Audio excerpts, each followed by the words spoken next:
I fixed the leaking pressurized tap in the VIP lounge of the luxury yacht, wiping the grease from my calloused hands. My son-in-law Trent sneered at me in front of 50 wealthy investors, tossing a crumpled $20 bill at my chest. He said, "Take your tip and get back below deck. Plumbers have no place here." I did not yell. I did not cause a scene. I simply looked him dead in the eyes and said, "You are right, Trent. Plumbers do not belong here, but owners do. This is my yacht." Before I tell you how a supposedly broke retired mechanic dismantled a fraud's entire life in one evening, let me know what city you are watching from in the comments below. Hit the like button and subscribe if you have ever had to quietly put an arrogant person in their place. The afternoon sun was beating down on the back of my faded flannel shirt, but I did not mind the heat. I am 69 years old, and honest sweat has always been a comfort to me. I was kneeling on the front walkway of my daughter Rachel's house, a lovely suburban home that she loved dearly. The bottom step of her wooden porch had rotted through after a harsh winter, and I had come over with my toolbox to replace the planks. The smell of fresh-cut pine and sawdust filled the air, a scent that took me back to my earliest days working in the shipyards. I measured the wood carefully, running my thumb over the grain, making sure the fit would be perfect. I have always believed that if you are going to build something, you build it to last. That was how I raised Rachel, and that was how I lived my life. I was just securing the final lag bolt when the aggressive roar of an engine shattered the quiet neighborhood. A sleek midnight black European sports car pulled into the driveway, tires crunching loudly over the gravel. I did not need to look up to know who it was. The car reeked of desperate status, the kind of vehicle a man leases at a terrible interest rate just to make his neighbors feel inadequate. The driver's side door swung open, and out stepped Trent. He was 34 years old, dressed in a tailored navy suit that looked completely absurd for a Tuesday afternoon in the suburbs. The overwhelming scent of his designer cologne hit my nose before he even spoke completely, masking the honest smell of the cut pine. Trent did not greet me. He walked briskly toward the front door, looking down at his phone. As he reached the porch, he did not pause or step around my workspace. Instead, he lifted his polished Italian leather shoe and stepped directly over my shoulder as if I were nothing more than a stray piece of lumber or a hired hand in his way. I stayed perfectly still, watching his expensive shoe hover inches from my face. Rachel opened the front door just as he reached the top step. She offered him a warm smile, the kind of pure, trusting smile that always made my heart ache a little, because I knew Trent did not deserve it. Before she could say hello, Trent let out an exaggerated theatrical sigh. He pointed down at me with his phone. "Rachel, sweetheart, we talked about this. You really should not let your father do these things right in the front yard. It makes the whole house look like a construction zone. What are the neighbors going to think when they see an old man in dirty boots hammering away on our property? It completely lowers the property value." I slowly stood up, wiping the sawdust from my jeans. I looked at Rachel. Her cheeks flushed with immediate embarrassment caught between the man she married and the father who raised her. She tried to soften his words, placing a hand on his arm.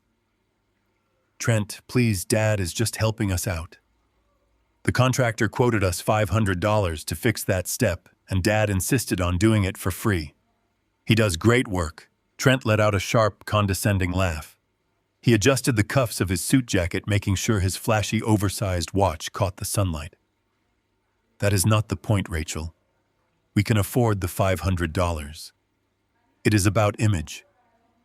Image is everything in my line of work. If my investors drive by and see my father-in-law doing manual labor on my front lawn, it sends the wrong message.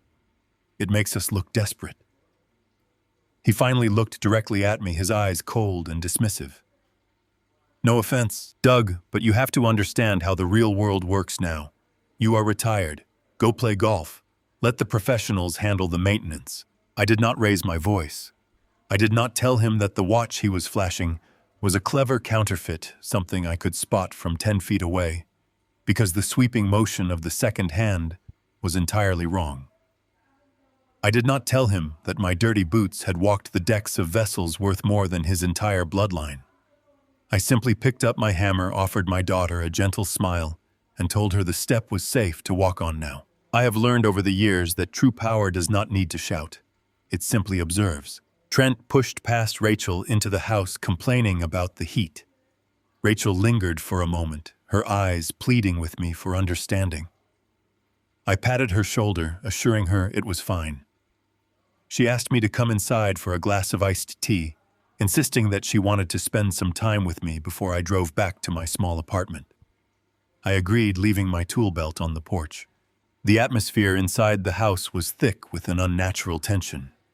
The living room was decorated like a magazine cover, pristine and sterile, lacking the warmth of a real home. Trent was pacing across the hardwood floor, a glass of sparkling water in his hand. He was sweating a thin sheen of moisture gathering on his forehead that had nothing to do with the summer heat outside. He was vibrating with a nervous, frantic energy. I sat down on a simple armchair, sipping the iced tea Rachel handed me. For a few minutes we made small talk about the weather and Rachel's garden, but I could tell she was leading up to something. She kept looking nervously at Trent, who gave her a sharp, impatient nod. Rachel took a deep breath, sitting on the edge of the sofa opposite me. "Dad," she began, her voice trembling slightly. "We actually wanted to talk to you about something important. A business opportunity." I placed my glass on the coaster. I kept my face entirely neutral. "What kind of opportunity, sweetheart?"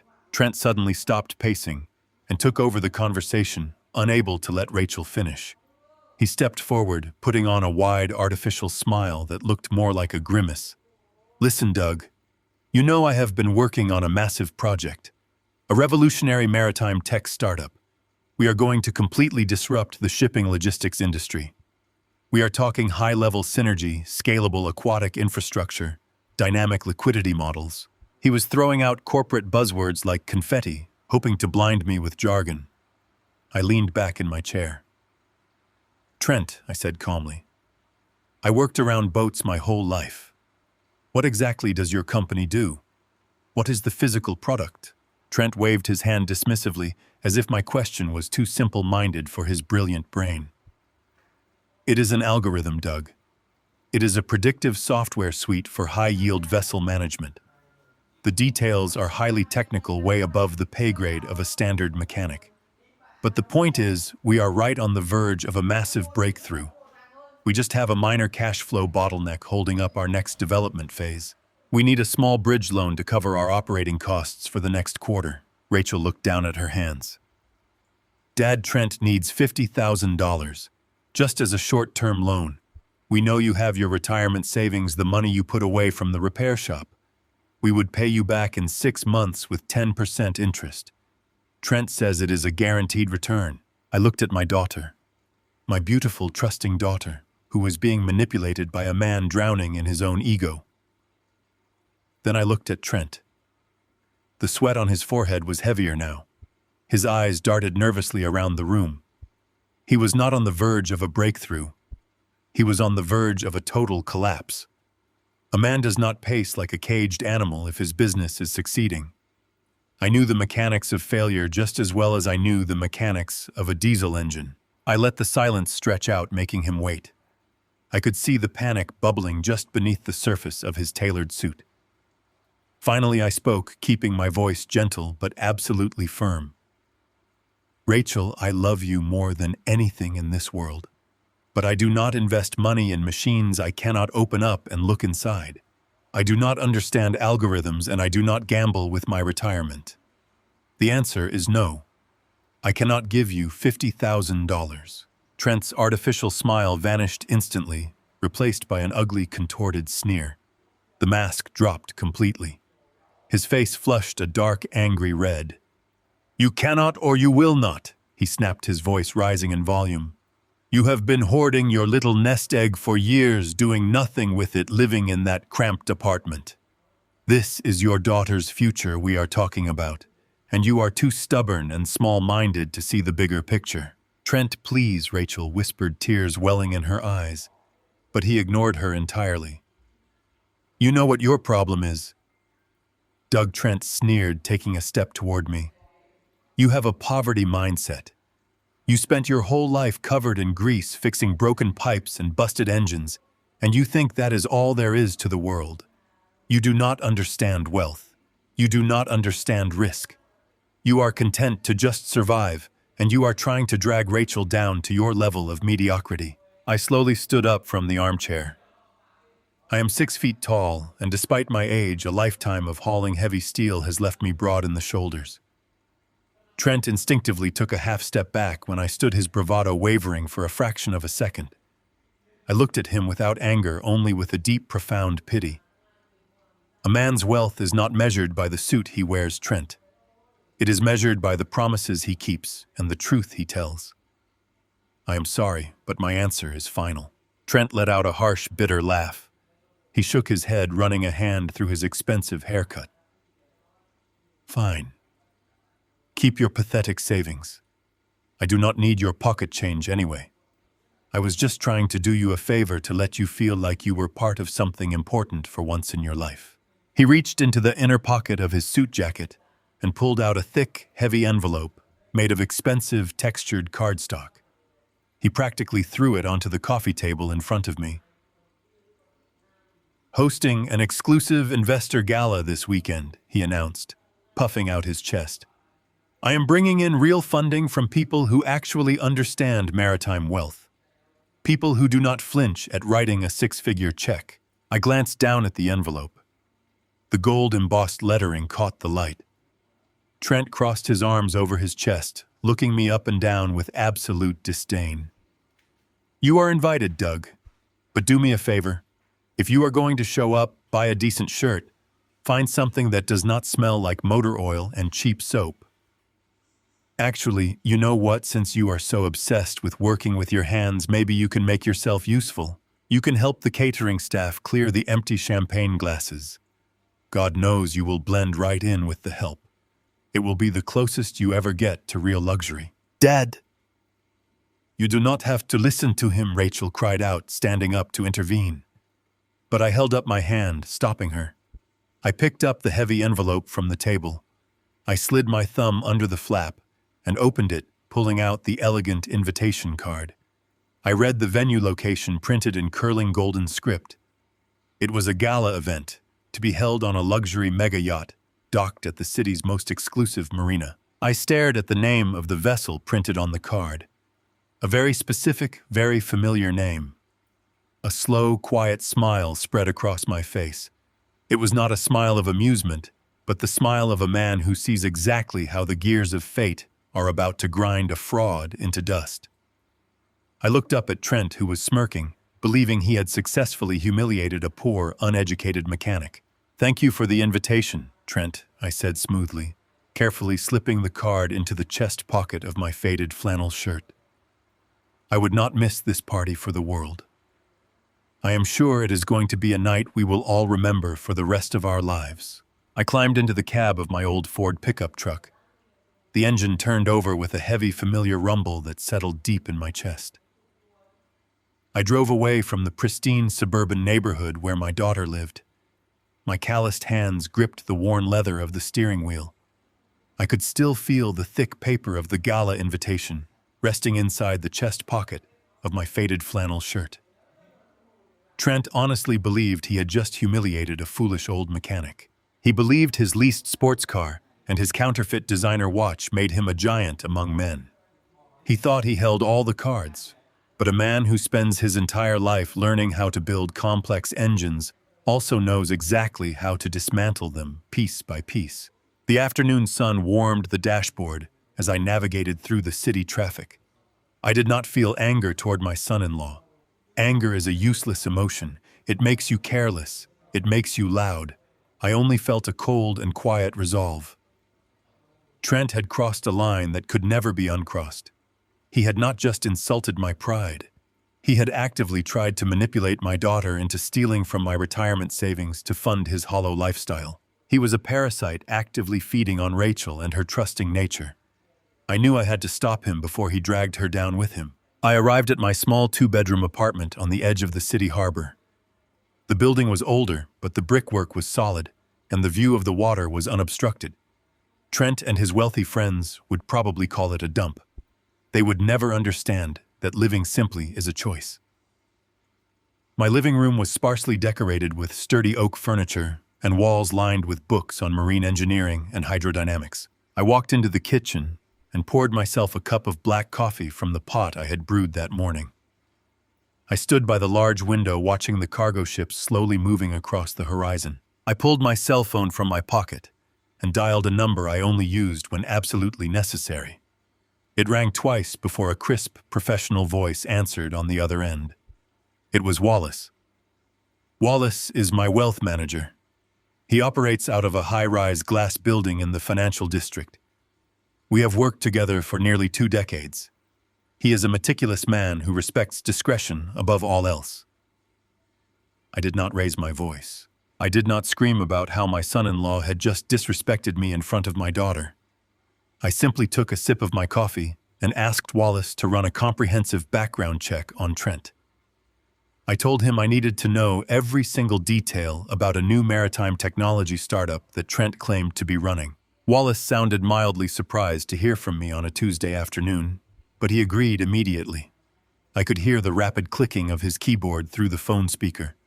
Wallace has access to financial databases and corporate registries that the average person does not even know exist.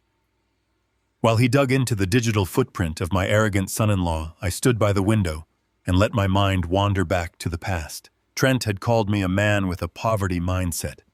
He had mocked me for spending my life covered in engine grease and fixing broken pipes. He was right about the grease and the broken pipes in my early days. I started at the very bottom of the shipyards. I worked double shifts in the blistering heat and the freezing rain. I learned how vessels breathe and how pressurized steel reacts to the violent forces of the ocean. But I did not stay at the bottom. I did not just fix boats. I listened to them.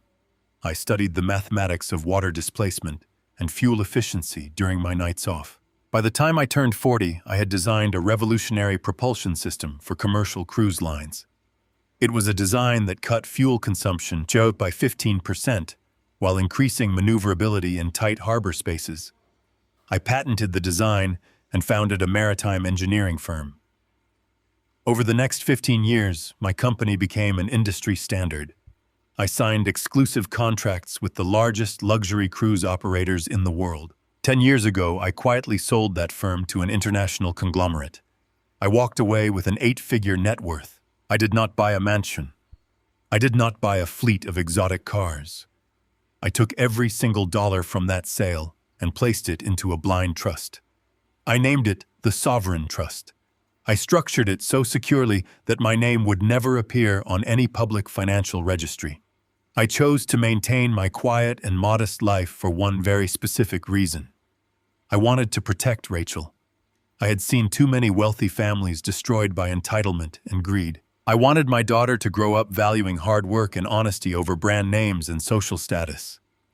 I wanted her to find a partner who loved her for her kind heart, not for her proximity to a massive fortune. For years, my plan worked perfectly. Rachel grew into a compassionate and hardworking woman. She became a high school science teacher. But then she met Trent. From the very first day he came over for dinner, I saw right through his polished facade. I saw the way his eyes constantly scanned the room, evaluating the cost of everything. I hoped I was wrong. I hoped his ambition would eventually be tempered by his love for my daughter. I stayed silent and played the role of the simple mechanic because I wanted Rachel to be happy. But today, Trent had proven that my initial instincts were absolutely correct. Wallace came back on the line. The rapid clicking of his keyboard had stopped. His voice was heavy with a very specific kind of professional concern. He took a deep breath before he spoke. "Douglas," he said, "I have the preliminary data on your son-in-law and his company. It is not good. I asked him to tell me everything. I watched a large ferry blow its horn in the harbor as Wallace began to dismantle Trent's entire professional existence. Wallace explained that Trent did not have a maritime technology startup. He had a hollow shell company registered in a tax-friendly state. There was no proprietary software. There was no predictive algorithm. There was absolutely no physical product. The entire company was a phantom corporation built on leased office space and glossy marketing brochures filled with meaningless corporate jargon. Trent was running a classic illusion. He was using buzzwords to confuse people who did not understand the shipping industry. But the deception went much deeper than a fake product. Wallace continued digging into the financial liabilities attached to Trent's name. The results were staggering. Trent was not just faking his success. He was drowning in an ocean of debt. Wallace revealed that Trent had taken out massive high-interest loans from a network of private lenders.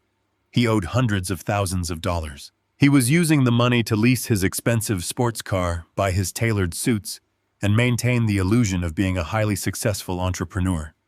He was using the funds from new investors to pay the interest on his older debts. It was a textbook Ponzi scheme completely destined to collapse. A cold chill settled in the pit of my stomach.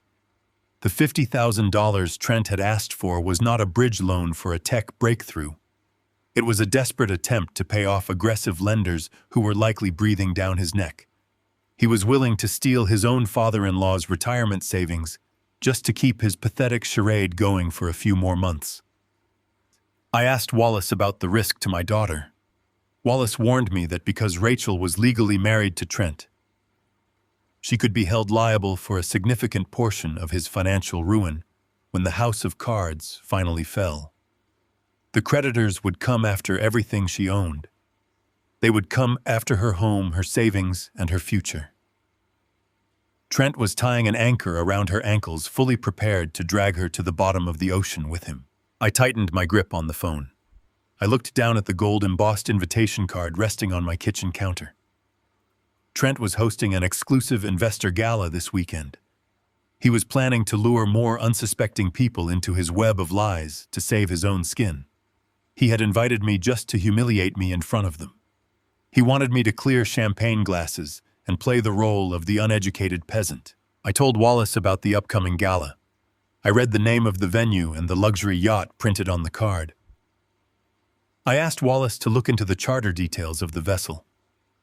I needed to know exactly how Trent managed to secure such an expensive location for his fraudulent party. Wallace promised to investigate the yacht immediately and call me back. I ended the call and placed the phone on the counter. The sun was beginning to set over the harbor, casting long golden shadows across my apartment. Trent thought he was a predator swimming with sharks. He thought his empty words and fake watch made him invincible. He had no idea that the quiet mechanic he had stepped over on the porch was the one who built the ocean he was trying to swim in. I was not going to let him destroy my daughter. I was going to let him host his grand party. I was going to let him stand under the bright lights and show the world exactly who he was. And then I was going to take everything away from him. I sat at my oak dining table, waiting for Wallace to send the physical proof.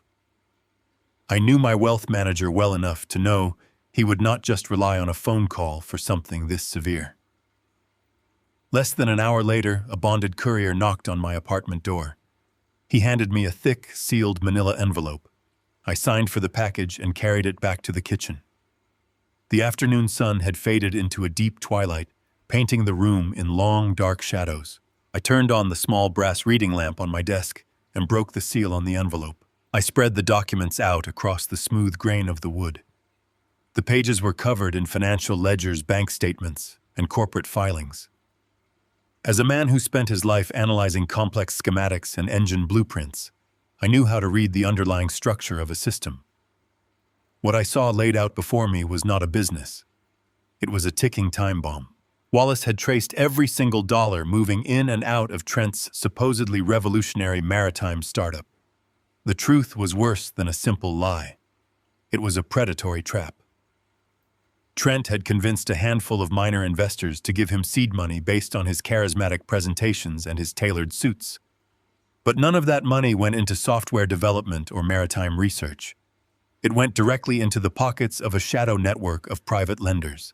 The exact number printed at the bottom of the master ledger made my jaw tighten. $300,000. That was the principal amount Trent owed to these private equity firms.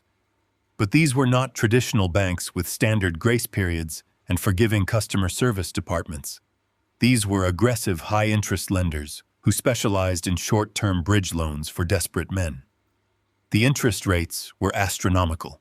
I followed the paper trail with my calloused finger. I saw exactly how Trent had been maintaining his grand illusion. He was taking the new investment money and immediately funneling it to his creditors just to keep them off his back. He was robbing Peter to pay Paul. It was a textbook Ponzi scheme stripped of any sophistication. Whatever was left over, he spent on himself. The leased sports car parked in my daughter's driveway, the expensive colognes, the dinners at high-end restaurants where he courted new victims. All of it was financed by stolen money and mounting debt. Trent was not a visionary. He was a desperate man treading water wearing a suit made of lead. He was trying to project an image of untouchable wealth so he could attract a whale, an investor large enough to bail him out completely. But the financial fraud was not the thing that made my blood run cold. It was the next page in the stack. It was a loan guarantee document buried deep within the commercial filings. My eyes locked onto a signature near the bottom of the page. It was Rachel's signature. My daughter's neat, careful handwriting was attached to a line of credit for $75,000. Trent had somehow convinced her to co-sign a financial instrument tying her legally to his sinking ship. I knew Rachel. I knew she trusted the man she married implicitly. Trent likely handed her a stack of papers and told her it was just routine administrative work for the business. He had weaponized her love and her faith in him. If Trent missed his payments, these aggressive creditors would not just repossess his leased car. They would pierce the corporate veil because there was no real corporation to protect him. They would come directly after his personal assets, and because Rachel was his wife and a co-signer, they would come after her. They would place a lien on the suburban home she loved so much. They would garnish her modest salary as a high school teacher. They would destroy her credit, her peace of mind, and her future. I sat back in my wooden chair. The silence of my apartment felt heavy. I remembered Trent standing on the porch earlier that afternoon, wiping the nervous sweat from his brow. I remembered him demanding $50,000 from my retirement savings. Looking at the repayment schedule in the ledger, I saw exactly why he had been so frantic. He had a massive balloon payment of $48,000 due to his private lenders by the end of the week. He did not want my money to build an algorithm. He wanted my money to buy himself a few more weeks of breathing room. He was fully prepared to drain the life savings of an old mechanic just to keep his fraudulent fantasy alive. And when I had gently refused him, he had lashed out like a cornered animal, calling me small-minded and mocking my life's work.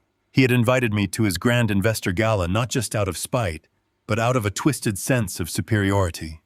He wanted to stand on a luxury yacht and look down at me, proving that his world of illusions was better than my world of honest labor. He wanted to use my presence as a prop to make himself look like a generous, successful man, tolerating his blue-collar father-in-law. I gathered the papers and placed them carefully back into the manila envelope. I did not feel panic. Panic is for men like Trent who build their houses on sand. I felt a quiet, absolute certainty. I had spent my life building engines that could weather the most violent storms on the ocean. I knew how to protect the things that mattered. My phone vibrated on the desk. The screen lit up in the dim room. It was Wallace calling back. I knew exactly what he was calling to tell me. He had finished looking into the charter details of the luxury yacht Trent had rented for his grand party. I picked up the phone, ready to hear how my arrogant son-in-law had unwittingly sealed his own fate. I picked up the phone on the second ring. Wallace sounded different this time. His usually flat and professional tone carried a slight tremor of disbelief. He told me he had tracked down the exact details of the investor gala. Trent had bypassed the standard rental agencies in the city. He went to a boutique charter firm, the kind of agency that caters exclusively to foreign dignitaries and billionaires who demand absolute privacy. Trent wanted to project an aura of untouchable wealth. He needed a venue that would make his prospective investors feel small and eager to hand over their money. Wallace explained that Trent had drained the last of his borrowed funds to secure a one-night lease on a mega yacht docked at the premier slip in the harbor. He paid an exorbitant non-refundable deposit just to lock down the reservation. Wallace read the registry information to me over the phone. He recited the length of the hull, the massive displacement figures, and the port of origin. I listened to the numbers and felt a strange, familiar rhythm in my mind. The specifications matched a blueprint that was burned into my memory. Then Wallace read the name painted on the stern of the vessel. The Silent Sovereign. I closed my eyes and let out a long, slow breath. The sheer magnitude of the irony washed over me like a rising tide. I did not just buy that vessel. I designed the initial schematics. I oversaw the laying of the keel in the shipyard. It is a masterpiece of maritime engineering that I commissioned shortly after selling my company. The twin engines were built using my own patented design, running so quietly that you cannot even feel the vibration when you stand in the main cabin. That is exactly why I named it the Silent Sovereign. It represents my entire philosophy on wealth and power. It commands the ocean without making a sound. The yacht is owned entirely by my blind trust. The management company handles the occasional high-end charters to offset the heavy maintenance costs, and my name is completely insulated behind impenetrable layers of corporate privacy. No one renting the vessel would ever know that a retired mechanic from the suburbs actually holds the title. Trent, the man who had stepped over me on the porch just hours ago, had just emptied his fraudulent bank accounts to rent my boat. He was going to use my property to stage a fake empire. He planned to stand on my teak decks, drink my imported wine, and mock me in front of his wealthy marks. He believed he had secured the ultimate symbol of status. He did not realize he had just locked himself inside a cage built by the very man he despised. Wallace asked if I wanted him to contact the charter company and cancel the reservation immediately. As the legal owner, I had the right to terminate the contract at any moment for any reason. I could freeze the transaction, lock the marina gates, and leave Trent stranded on the concrete dock with no venue and a crowd of angry investors. It would be a swift and brutal end to his scheme. It would save my ship from being contaminated by his lies. I told Wallace to do absolutely nothing. Canceling the charter would only give Trent an easy out. He would play the victim. He would tell Rachel that a clerical error at a luxury firm ruined his big breakthrough. He would spin another complex lie to keep her trapped in his sinking ship. He would manipulate her into feeling sorry for him. I could not allow that to happen. I needed Trent to expose himself completely. I needed the investors to see his true face when the pressure mounted. Most importantly, I needed Rachel to witness the collapse of his illusion with her own eyes so she would never doubt the truth again. I instructed Wallace to let the payment clear and let Trent have his grand stage. I told Wallace to prepare a comprehensive dossier of all the financial evidence we had gathered. I wanted the fake corporate filings, the high-interest loan agreements, and the forged signature on my daughter's line of credit printed clearly. I wanted everything bound in crisp professional folders. I told him to gather his best legal team and wait for my signal on the night of the gala. We were not just going to stop a bad investment. We were going to perform a surgical strike on Trent's entire existence and sever him legally from my daughter's future. I stood by the window of my modest apartment and looked out toward the distant marina. The sun had completely set, leaving the harbor bathed in the soft glow of navigation lights. Somewhere out there in the dark water, my yacht was resting at the dock, being polished and prepped by a crew I had personally vetted. I knew the captain well. We had sailed through terrible storms together. I knew the chief engineer. I knew every pressurized valve, every pipe, and every wire hidden behind the mahogany-paneled walls. I built the plumbing systems to withstand immense pressure, but I also knew exactly where their weak points were. Trent thought he was hosting a masterclass in deception. He had no idea he was stepping into an arena where I controlled every single variable. He looked at a yacht and only saw a price tag. He saw a shiny toy to make other men jealous. I looked at a yacht and saw thousands of moving parts working in harmony. I saw the reality beneath the surface. Trent was so obsessed with the image of wealth that he never bothered to understand how wealth is actually constructed. My thoughts turned back to Rachel. My heart ached knowing the immense pain she was about to endure.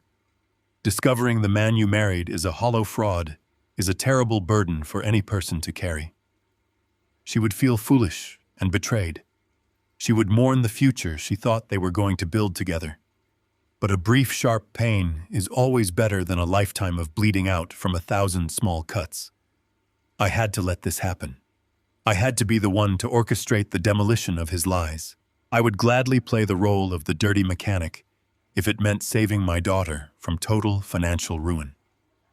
I had spent my life protecting her from the harsh realities of the world, but this was a storm she had to walk through so she could finally see the light.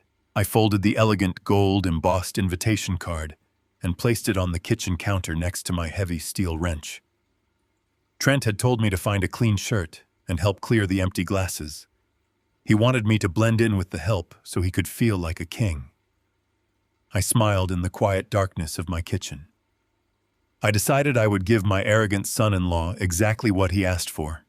I would arrive at the marina in my faded overalls and my scuffed work boots. I would walk up the boarding ramp of my own multi-million-dollar vessel through the service entrance.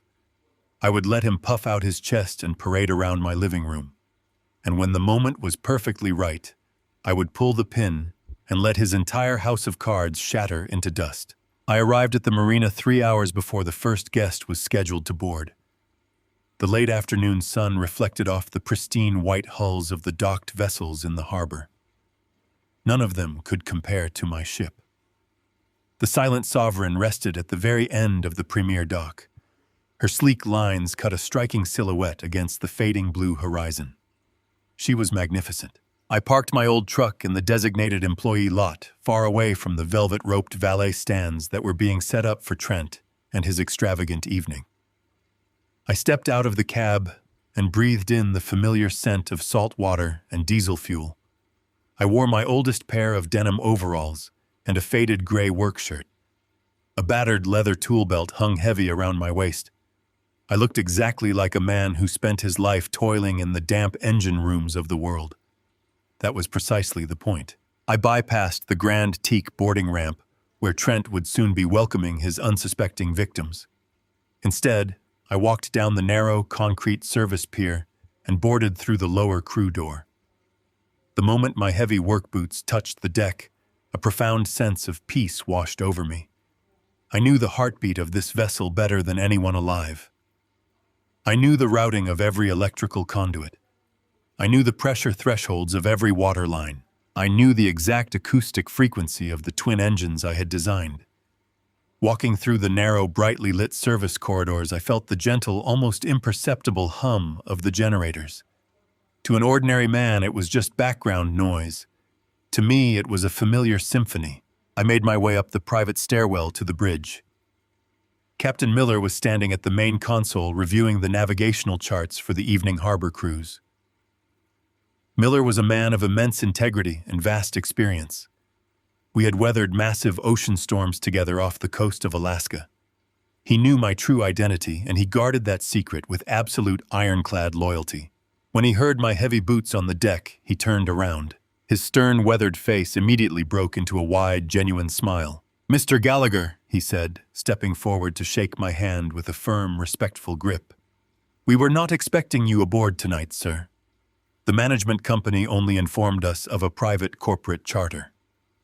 I smiled back, appreciating the quiet professionalism of the man.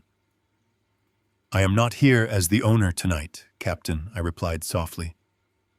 "I am here as the hired help." Miller raised an eyebrow, clearly confused by my faded overalls and the heavy steel wrench hanging at my side. He looked at me, waiting for an explanation. I did not give him the sordid details of my son-in-law and his fraudulent high-interest debts. A true leader does not burden his crew with personal family drama.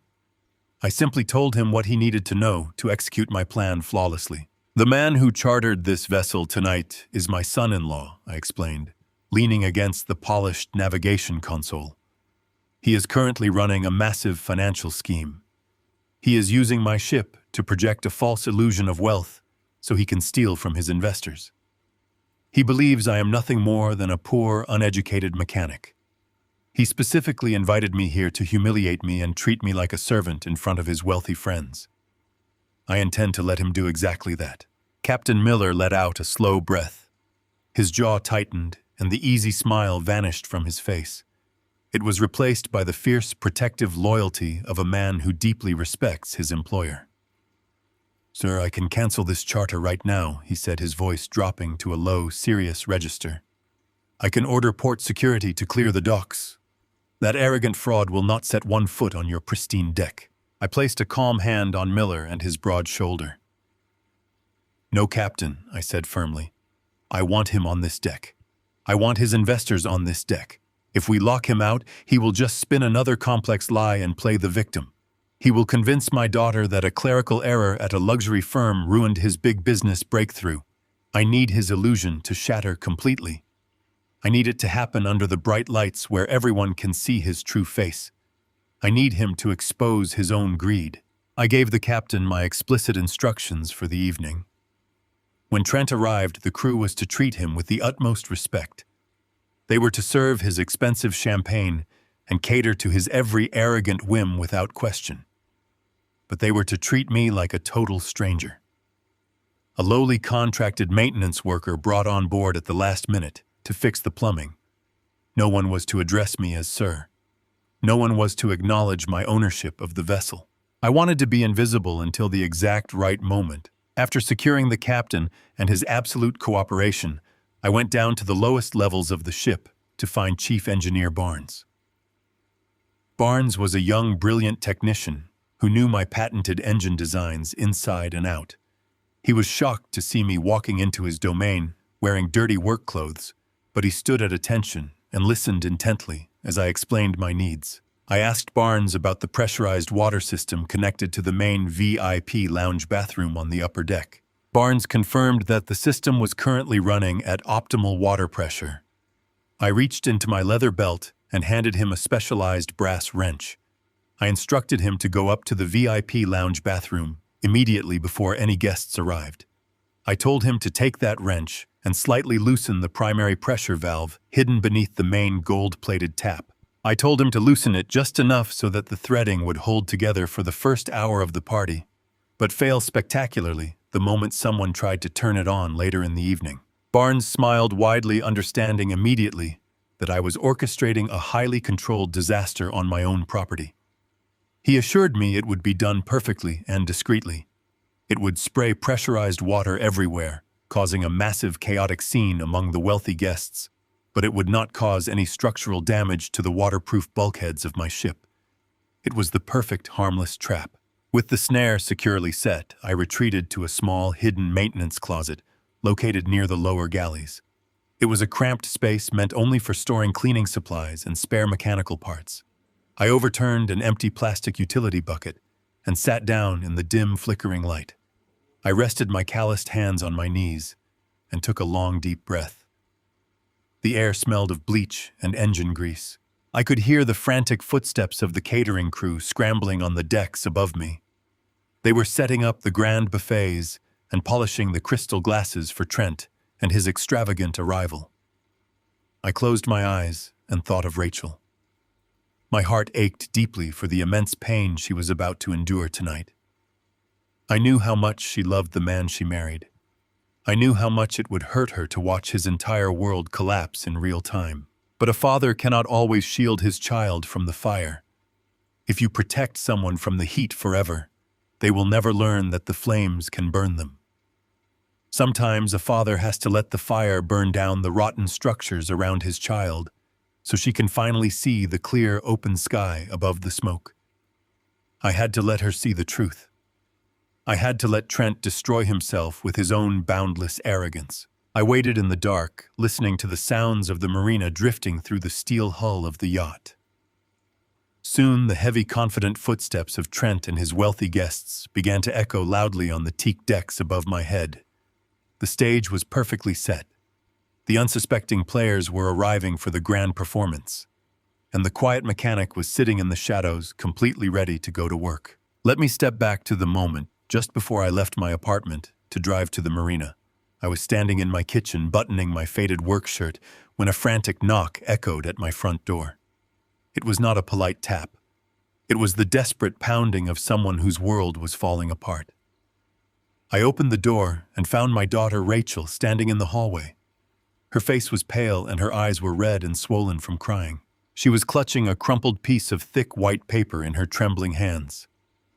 She did not say hello, she just stepped into my small living room and collapsed onto the worn fabric of my sofa, sobbing uncontrollably. I sat down next to her and wrapped my large, calloused arms around her shaking shoulders. I did not rush her. I let her cry until the heavy sobs turned into quiet gasps for air. Finally, she handed me the crumpled paper. I smoothed out the deep creases and looked at the harsh black ink printed across the top of the page. It was a formal notice from a major national bank. The document detailed the terms of a massive second mortgage taken out against Rachel and Trent and their suburban home, the very same home she had spent years decorating and loving. I looked down at the signature line. There was a crude forgery of Rachel and her name resting right next to Trent and his frantic signature. When Rachel told me about discovering the letter, I felt the air grow heavy in my small living room. She described the exact moment she opened his briefcase. She said she was just looking for a simple pen to write a grocery list. Instead, she found a thick envelope tucked beneath a stack of glossy marketing brochures. The envelope had a bright red urgent stamp from a major commercial bank. She told me her heart sank the moment she tore it open. Trent had completely bypassed her consent. He had taken the sacred space where they planned to raise a family and offered it up as a sacrificial lamb to feed his aggressive private lenders.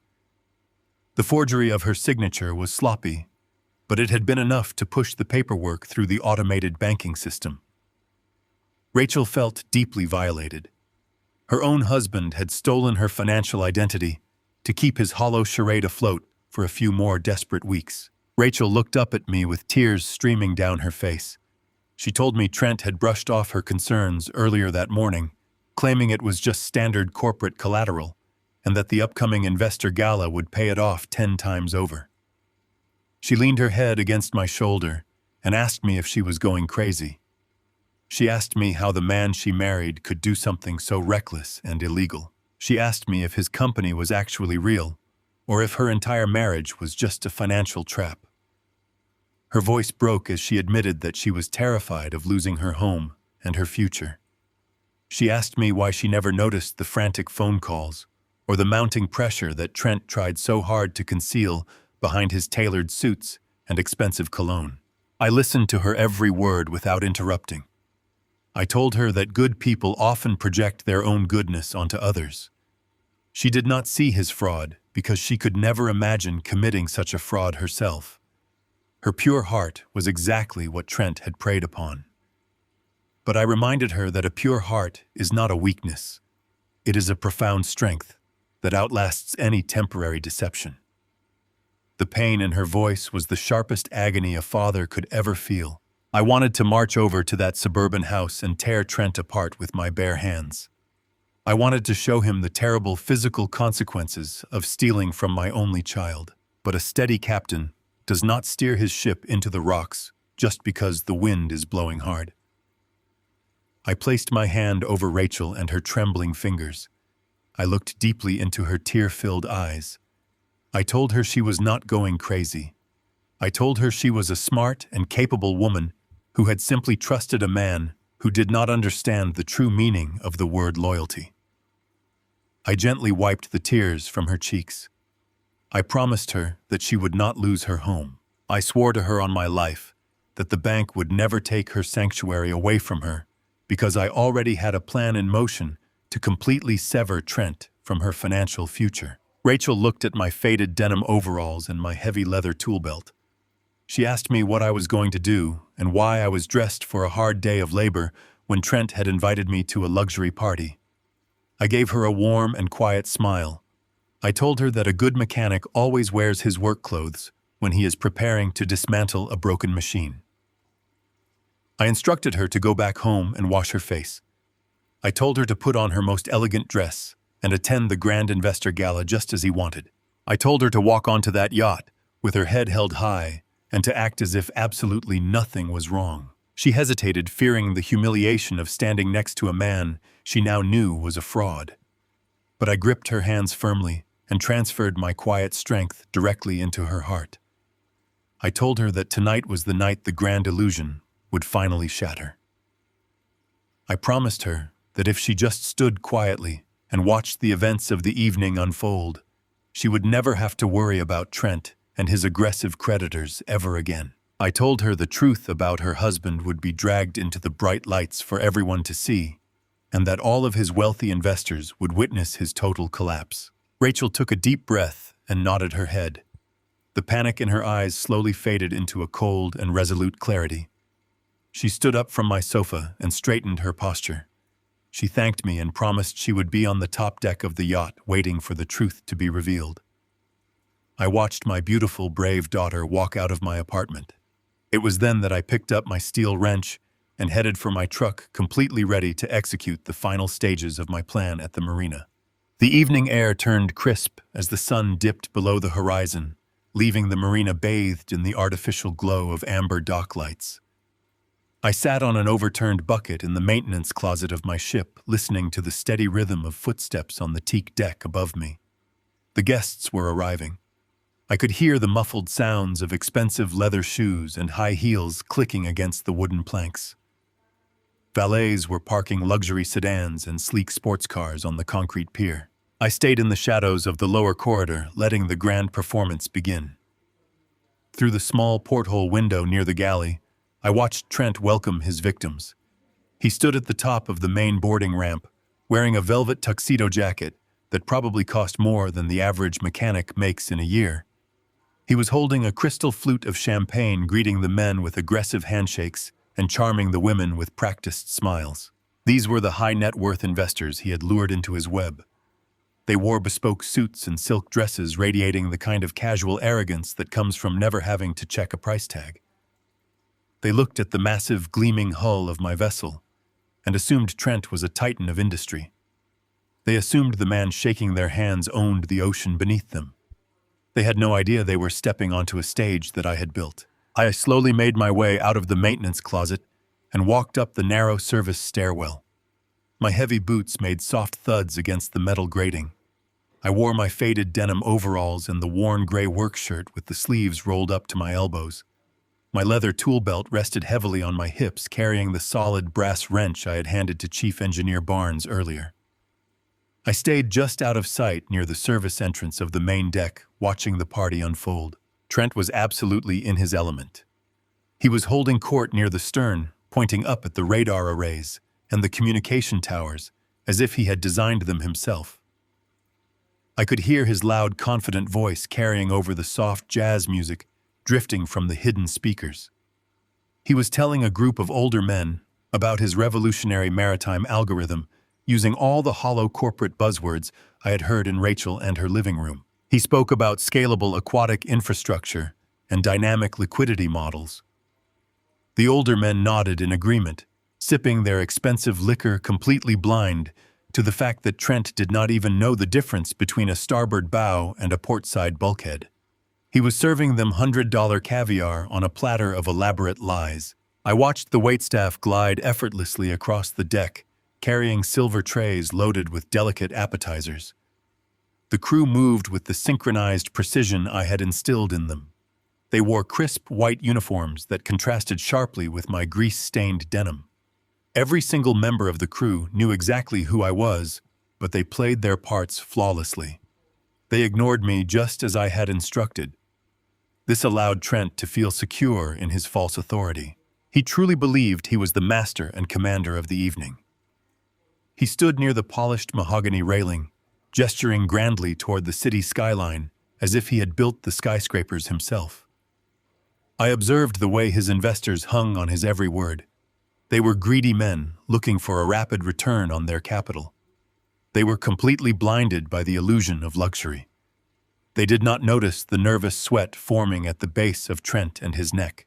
They did not see the slight tremor in his hands when he lifted his crystal flute. They only saw the massive ship and the expensive catering. Then I saw Rachel. She walked up the boarding ramp wearing a simple but elegant dark blue evening dress. My heart swelled with immense pride. She looked beautiful and composed. She did not look like a woman who had spent the afternoon sobbing on her father and his sofa over a forged mortgage document. She held her head high and offered polite smiles to the guests. I knew how much strength it took for her to walk onto that deck and stand beside the man who had mortgaged her future. Trent immediately pulled her to his side, wrapping his arm around her waist tightly. He presented her to the investors as his loving, supportive wife, playing the role of the perfect family man. Rachel played her part flawlessly. She nodded when she was supposed to nod, and she offered quiet agreements when Trent boasted about his fictional upcoming merger. But when Trent looked away to hail a waiter, Rachel let her gaze drift toward the lower decks. She was looking for me. She was looking for her anchor in the middle of the storm. I decided it was time to make my presence known. The trap was set, and the pressure valve in the VIP lounge bathroom was already loosening by the minute. I pushed open the service door and stepped out onto the polished teak of the main deck. I did not try to blend in with the shadows anymore. I walked with the slow, measured pace of a man who belonged exactly where he was. The contrast was stark. Among the sea of velvet tuxedo jackets and glittering diamonds, I was a towering figure in stained denim and scuffed leather work boots. A few of the wealthy guests paused their conversations and stared at me with mild confusion. A woman in a silver sequined dress actually took a step back as I walked past her, as if my faded work shirt might somehow infect her designer gown. I kept my face entirely neutral, offering a polite nod to a passing waiter who had been instructed to treat me like a common laborer. It took Trent less than 30 seconds to spot me. I saw the exact moment his eyes locked onto my tool belt. His artificial smile vanished instantly, replaced by a look of sheer panic and intense embarrassment. He quickly excused himself from a group of potential investors and marched across the deck toward me. His face was flushed a dark, angry red. He grabbed my elbow and tried to pull me roughly toward the shadows of the service corridor, but I planted my heavy boots on the deck and refused to move. I stood like an old oak tree, forcing him to confront me right there under the warm glow of the deck lights. He hissed at me, demanding to know what I was doing walking around the main deck. His voice was low and vibrating with absolute fury. He reminded me that he had told me to find a clean shirt and help the catering staff. He said I looked like a homeless vagrant and that I was embarrassing him in front of the most important people in the city. I looked down at him, keeping my voice steady and calm. I told him I was just doing a routine inspection of the perimeter to make sure everything was running smoothly for his big night. I told him a good mechanic always checks his surroundings. Trent let out a sharp, bitter laugh that caught the attention of a few nearby guests. He did not care that people were starting to watch. His fragile ego demanded that he establish dominance over me. He pointed a manicured finger directly at my chest and raised his voice so the nearest investors could hear him clearly. He declared that I was not a mechanic tonight. He snapped loudly that I was nothing but a glorified plumber. He stated he did not want me wandering around the upper decks pretending I understood how a luxury vessel operates. He told me I was going to ruin his pristine corporate image. Rachel turned her head and saw what was happening. She took a step toward us, with her eyes flashing with a sudden fierce anger, but she caught my gaze and I gave her a very subtle shake of my head. I needed her to stay back. I needed Trent to dig the hole as deep as possible. Trent puffed out his chest and adjusted the cuffs of his tailored suit. He demanded that I listen to him very carefully. His voice echoed over the soft jazz music floating through the warm night air. He told me the main VIP lounge on the second deck was strictly off-limits to me. He bragged that he was hosting the private equity round in that room in exactly 1 hour. He claimed there would be millions of dollars sitting in that lounge, and he did not want me anywhere near those polished glass doors. He instructed me that if a pipe broke, I was to stay below deck and let the real professionals handle it. He commanded me to remain invisible for the rest of the evening. He finished his rant by telling me that plumbers have absolutely no place mixing with maritime visionaries. He asked me if I understood his orders. I looked around the deck at the wealthy investors who were pretending not to listen to his arrogant outburst. I looked at the polished teak and the gleaming brass fittings of my beautiful ship. Then I looked back down at the desperate fraud standing in front of me. I gave him a slow, polite nod, acknowledging his command. I told him I understood perfectly. I told him I would stay entirely out of his way and wait for the exact right moment to be useful. Trent sneered at my response and turned his back on me.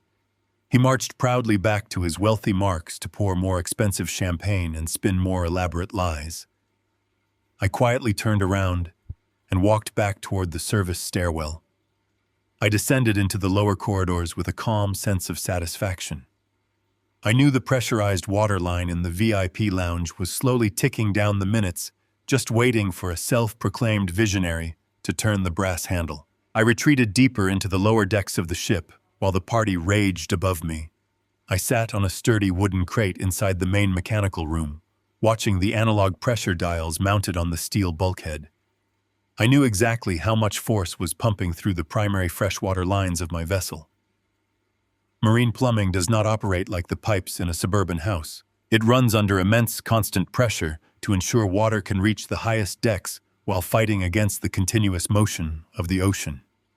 Chief Engineer Barnes had loosened the brass fitting on the primary line precisely as I had instructed. He had turned the threading just enough so it would hold together during the initial boarding, but it was practically begging to fail the moment someone applied direct pressure. It was only a matter of time before the trap finally sprang closed. I could hear the heavy muffled footsteps moving on the deck directly above my head. Trent was gathering his most exclusive marks. He was ushering the wealthiest investors away from the main party and guiding them into the private VIP lounge located on the second tier of the yacht. The VIP lounge is a magnificent space that I designed personally. It features custom white leather sofas, imported silk rugs, and rich, dark mahogany paneling. It is a room built specifically to close massive international deals. Trent was planning to use the opulence of my ship to blind these men and women. He was preparing to ask them to write checks for millions of dollars to fund his completely fictitious maritime algorithm. He was likely pouring them glasses of vintage scotch and handing out his glossy, fraudulent brochures boasting about his fake corporate synergy. The incident happened exactly 45 minutes into the charter. I watched the pressure needle on the mechanical dial suddenly shudder and drop sharply. A loud, distinct popping sound echoed through the metal pipes vibrating down into the engine room. One of Trent and his wealthy investors had excused himself to use the private restroom attached directly to the VIP lounge. The bathroom is a beautiful space lined completely in dark imported marble and polished gold fixtures. The investor simply turned the heavy brass handle to wash his hands. The slightly loosened threading on the main valve immediately gave way under the massive force of the ship and its pressurized water system. It did not just leak, it completely detonated. A solid, relentless torrent of freezing cold, pressurized water blasted outward from the wall fixture. The physical force was strong enough to knock the wealthy investor backward against the hard marble wall. The water ricocheted violently off the ceiling, flooding the expensive fixtures and spraying across the entire room in seconds. The investor let out a loud, shocked scream that pierced through the soft jazz music playing in the lounge. He stumbled blindly out of the bathroom, leaving the heavy wooden door wide open behind him. He was completely soaked from head to toe. His custom-tailored silk suit was clinging heavily to his shivering frame, and water was pouring out of his expensive leather shoes. The water did not stop. It surged out of the open bathroom door in a relentless, rushing wave. It crested over the marble threshold and immediately began soaking deep into the pristine white silk rugs covering the floor of the VIP lounge. The deafening sound of the bursting pipe echoed loudly, overwhelming the quiet, sophisticated atmosphere Trent had tried so desperately to create. Absolute panic set in among the wealthy investors. These were men and women who were entirely unaccustomed to experiencing sudden physical chaos. They jumped up from the white leather sofas in a sudden frantic frenzy.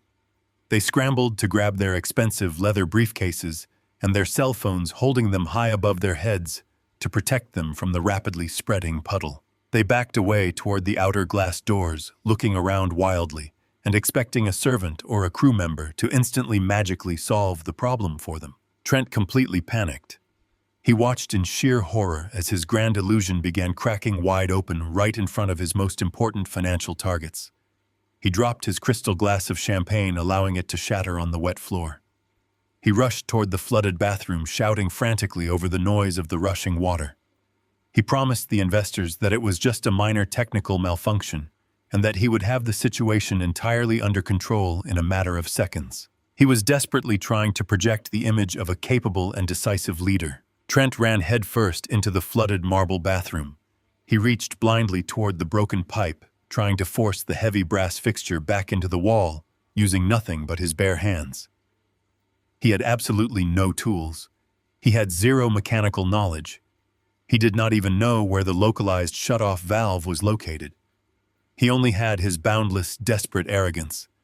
The pressurized marine water blasted him directly in the chest. It hit him with such intense, concentrated force that it knocked him completely backward onto the slick, flooded floor. He slipped hard and crashed down onto the wet marble, soaking his dark velvet tuxedo jacket entirely. The freezing water ruined his expensive tailored clothes in an instant. It filled his polished Italian shoes and seeped directly into his counterfeit designer watch, instantly fogging the glass dial with heavy condensation. Trent scrambled out of the bathroom looking exactly like a drowned rat. His slicked back hair was plastered flat against his forehead, dripping water into his panicked eyes. The heavy velvet jacket hung off his shoulders like a soggy, weighted sponge. He scrambled to his feet, slipping awkwardly on the soaked silk rug.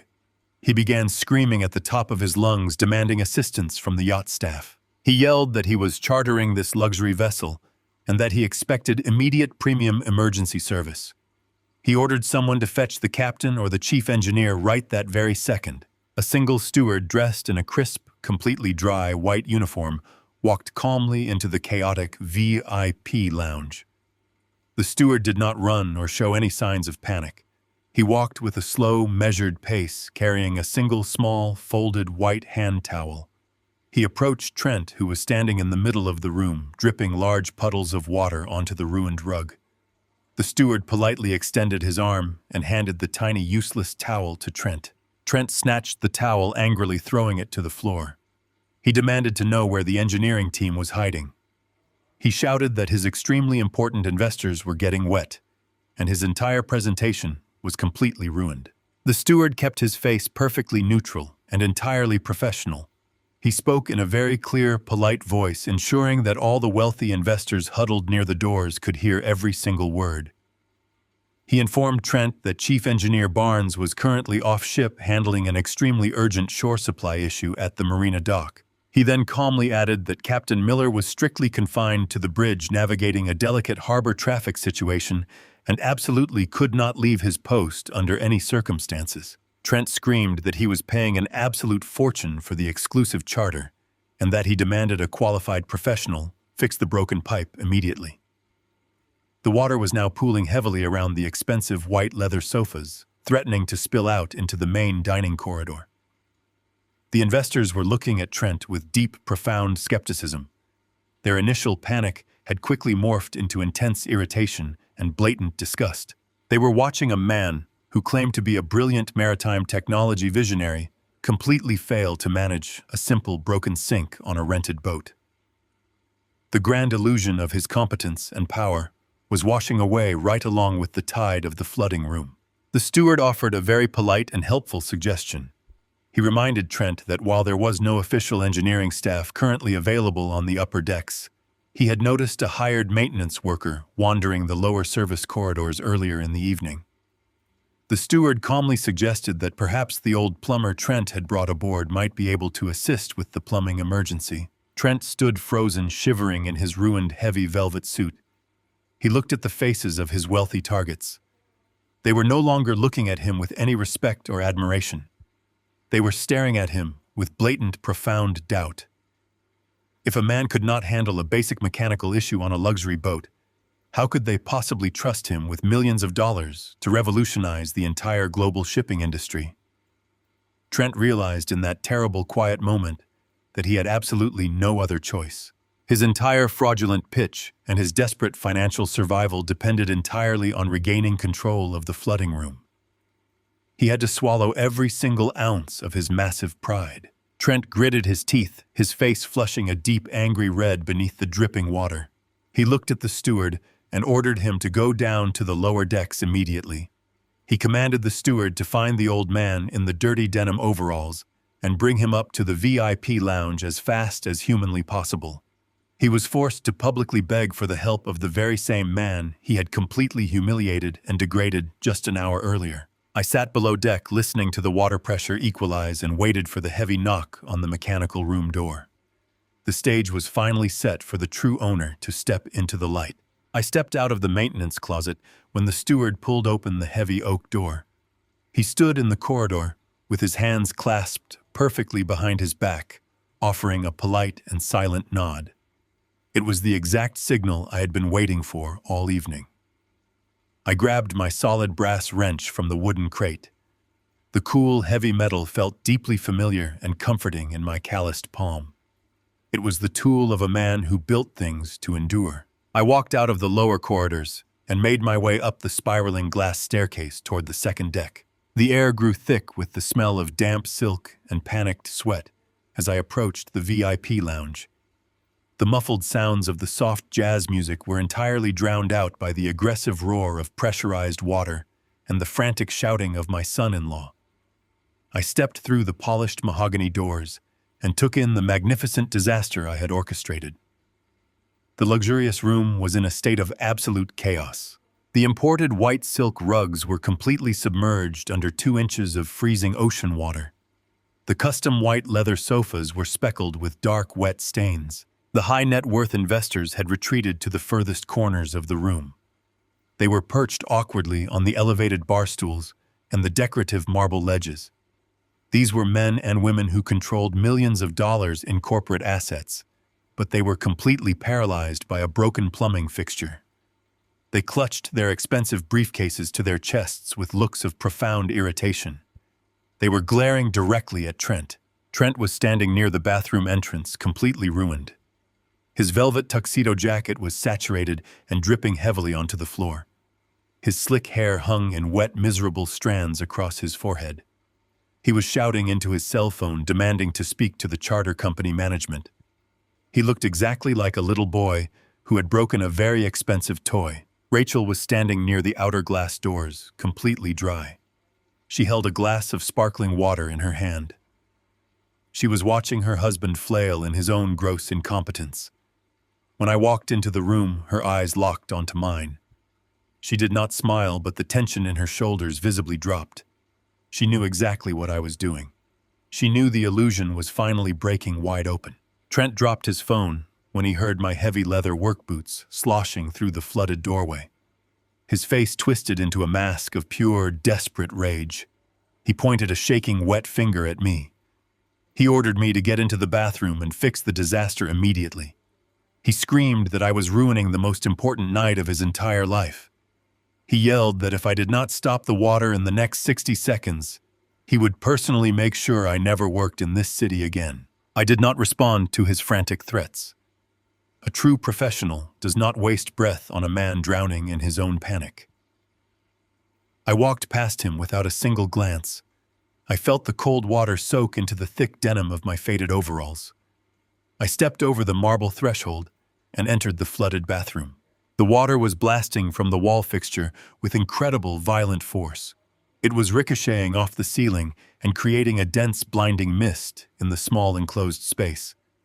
Any ordinary plumber would have immediately run back out to find the main water shut-off valve, located 3 decks below. They would have wasted 10 precious minutes navigating the lower corridors, while the VIP lounge sustained thousands of dollars in permanent water damage. But I was not an ordinary plumber. I was the man who drafted the original blueprints for this exact vessel. I knew the plumbing architecture flawlessly. I designed the secondary isolation valves specifically for high-pressure emergencies on the open ocean. I reached my bare arm directly into the freezing torrent of water. The force pushed hard against my skin, trying to throw me off balance. I did not flinch. I ran my calloused fingers along the slick, wet marble just beneath the gold-plated sink. I found the hidden access panel that I had requested the shipyard install 10 years ago. I popped the panel open with my thumb. I slid my heavy brass wrench into the dark, narrow cavity. I did not even need to look at what I was doing. My hands remembered the precise dimensions of the brass fittings. The muscle memory was buried deep in my bones. I felt the teeth of the wrench grip the primary lock nut securely. I applied a steady, deliberate downward pressure. Marine plumbing requires a very specific kind of strength. It is not about brute force. It is about understanding torque and leverage. I pulled the wrench tight, sealing the isolation valve completely. The aggressive roar of the water stopped instantly. The sudden, profound silence in the bathroom was deafening. The last few drops of water trickled harmlessly from the gold fixture and splashed into the flooded sink. The dense mist in the air slowly began to settle. I pulled my wrench out of the access panel and wiped the excess water from the brass handle using the leg of my denim overalls. The entire repair took exactly 1 minute and 45 seconds. I stepped back out into the VIP lounge. The wealthy investors were staring at me in absolute stunned silence. They had watched Trent, a man claiming to be a brilliant maritime visionary, run into that bathroom and get completely destroyed by the water pressure. Then they watched an old man in dirty work boots walk casually into the disaster and silence the chaos in under 2 minutes without breaking a single sweat. The contrast was impossible to ignore. It was the stark, undeniable difference between a man who talks about building things and a man who actually knows how things are built. An older gentleman standing near the bar slowly lowered his expensive leather briefcase. He was wearing a sharp, tailored suit and possessed the calm, confident demeanor of a man who truly understood real wealth. He looked at the flooded floor, and then he looked directly at me. He nodded his head in profound respect. He said that was the most efficient piece of mechanical work he had ever witnessed in his entire life.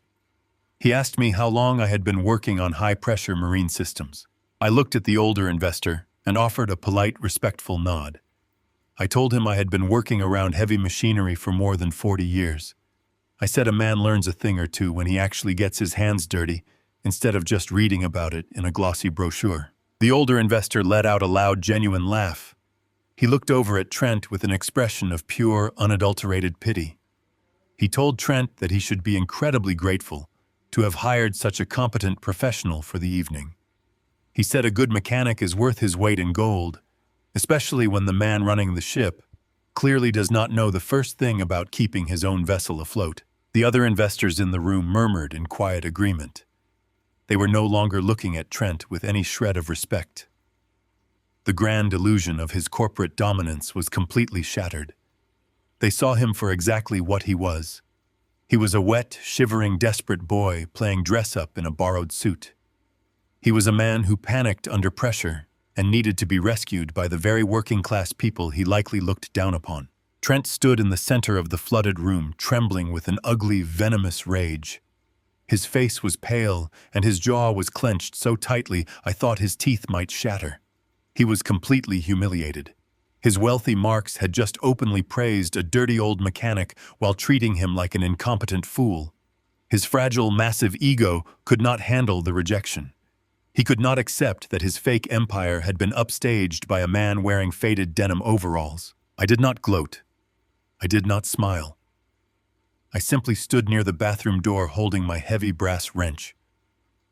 I knew the boiling anger inside Trent was about to erupt. I knew he was going to lash out in a desperate attempt to reclaim his false authority. He needed to put me back in my place to prove to these billionaires that he was still the master of the room.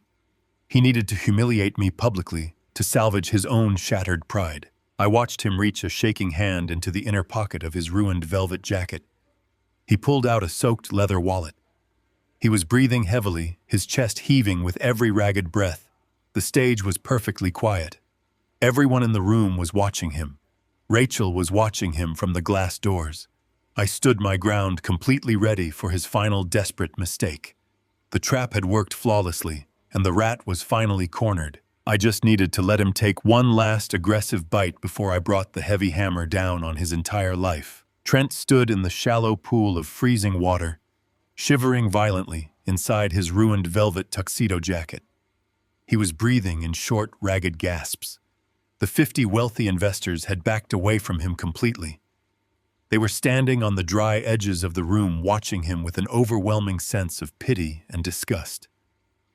Trent had just proven to every single billionaire in the lounge that he was entirely incompetent when faced with a real crisis. His grand illusion of corporate dominance had washed away in under 2 minutes, leaving nothing behind but a desperate, frantic boy. He realized he was losing them. He could feel the millions of dollars in potential investments slipping through his fingers like dry sand. His fragile, massive ego could not process the failure. He needed a scapegoat. He needed someone to crush beneath his heel so he could feel tall again. He turned his dark, panicked eyes toward me.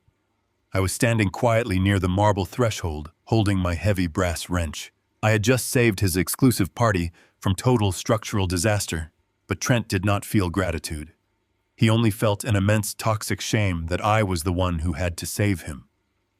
He plunged his shaking hand into the inner breast pocket of his soaked jacket. He pulled out a dark leather wallet. The water squeezed out of the seams as he gripped it tightly. His face was contorted into an ugly, vicious sneer. He marched across the wet silk rugs, closing the distance between us. His expensive Italian shoes made pathetic squishing sounds with every frantic step. He marched right up to my chest, trying to use his physical presence to intimidate me. Trent opened his wallet and pulled out a single $20 bill. It was damp and wrinkled. He crumpled the paper money inside his fist, holding it up for the entire room to see. He wanted a grand theatrical moment. He wanted to reassert his dominance over the working-class man in front of his wealthy marks. He threw the crumpled $20 bill directly at my chest with as much force as he could muster. The wet paper hit the faded denim of my overalls and dropped weakly down into the puddle of water pooling around our work boots. He leaned his face in close to mine. He smelled of ruined, expensive cologne and the sour metallic scent of pure adrenaline. His voice was a harsh, desperate hiss that echoed perfectly off the polished mahogany walls of the quiet room. He told me to take my tip and get back below deck. He told me that plumbers have absolutely no place here. The silence that followed his words was incredibly heavy. It was the kind of thick, suffocating silence that occurs right before a massive thunderclap. The wealthy investors stared at Trent in profound disbelief. They were seasoned businessmen who understood the value of competent labor. They watched a man who had just saved the room from thousands of dollars in water damage get treated like absolute garbage by a man wearing a wet velvet suit. It was a repulsive display of unearned arrogance. I did not flinch. I did not step back. I did not bend down to retrieve his miserable $20 bill from the dirty water. I simply reached into the deep side pocket of my denim overalls and pulled out a clean white cotton rag.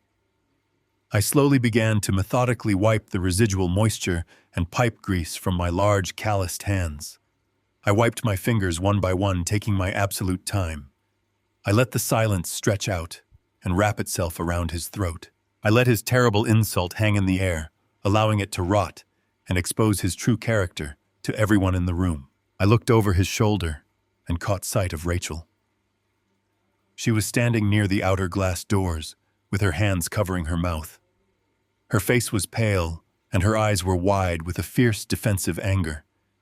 She was completely ready to step forward into the flooded room and tear into the man she had married to defend her father. I met her gaze across the distance and gave her a very small, deliberate nod. I silently instructed her to stay exactly where she was. I promised her without saying a single word that the pain of this moment was already over, and the scales were about to permanently tip in our favor. I finished wiping my hands and draped the white cotton towel over my broad shoulder. I slid my heavy brass wrench back into the leather loop on my tool belt. I looked back down at Trent. He was breathing hard, his chest heaving as he waited for me to drop my head in shame and walk away. He wanted me to surrender. Instead, I looked past his wet shoulder toward the main double doors leading out to the polished deck corridor. I gave a very subtle, almost imperceptible signal with my eyes. Captain Miller had been waiting patiently in the corridor, precisely as I had instructed him earlier that afternoon. The moment he saw my signal, he stepped through the mahogany doors and entered the flooded VIP lounge.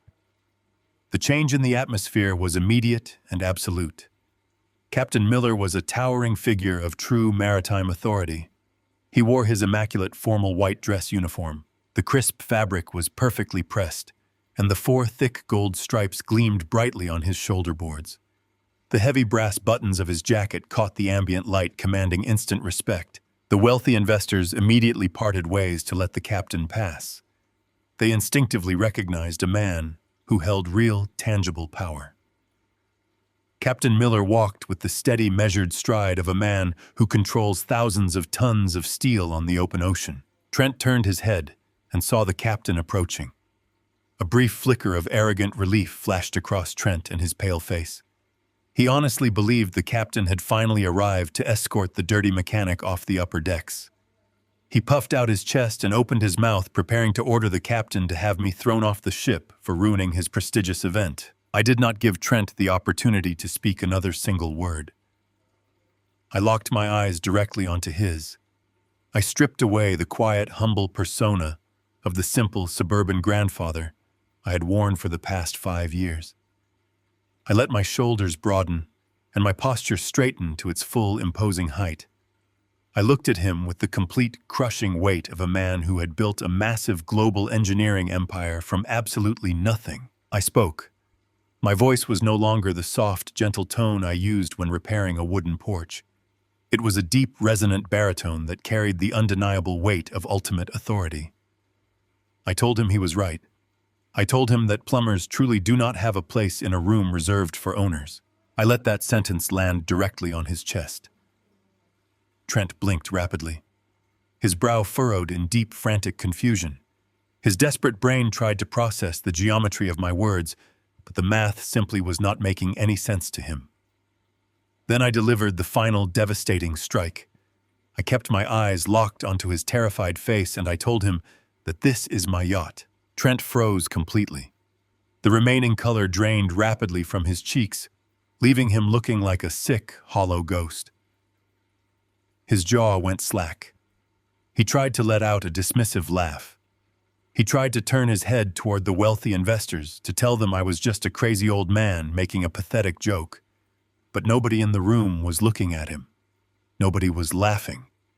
Every single billionaire and private equity manager in the VIP lounge was looking directly at Captain Miller. Captain Miller stopped his march exactly 1 foot to my right. He did not even glance at Trent. He completely ignored the shivering wet fraud standing between us. The captain held a thick, heavy leather-bound book in his hands. It was the Master Maritime Logbook. It is the official legal registry of the vessel. It is the sacred document that proves undisputed ownership and ultimate financial command of the ship. Captain Miller held the heavy leather book out toward me with both hands. He bowed his head in a deep, profound gesture of absolute, unwavering respect. He spoke in a crisp, clear voice that cut through the damp air and resonated flawlessly off the marble walls. "Sir," the captain said, "the bridge is entirely secure and the vessel remains completely under your command." The word "sir" echoed like a gunshot through the flooded lounge. It was not the casual, polite "sir" given to a wealthy customer renting a boat for a few hours. It was the firm, unwavering "sir" given by a fiercely loyal captain addressing the true master and creator of the ship. Trent stared at the gold-embossed lettering on the heavy leather logbook. He stared at the 4 gleaming gold stripes on the captain and his shoulders. Then he slowly, horrifyingly dragged his gaze back up to my face. The absolute reality of his situation crashed down on his head with the crushing, obliterating weight of a collapsing skyscraper. I watched the exact moment his entire world imploded. He realized in one single agonizing breath that he had not just rented a random luxury boat from a faceless corporation.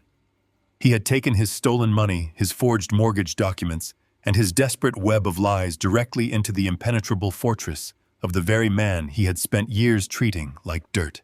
He realized that the quiet mechanic he had mocked and stepped over on the front porch that afternoon was actually the apex predator of the ocean he was desperately trying to swim in. The wealthy investors standing around the edges of the room began to murmur in low, rapid tones. They were intelligent men who specialized in connecting financial dots. They looked at my calm, commanding presence and then looked at the pathetic, wet man trembling in front of me. They realized instantly that Trent was not a maritime tech visionary who owned the world. He was a complete, total fraud who had unwittingly rented his own father-in-law and his boat to stage a fake business presentation. Trent opened his mouth to speak, but only a pathetic, stuttering gasp came out.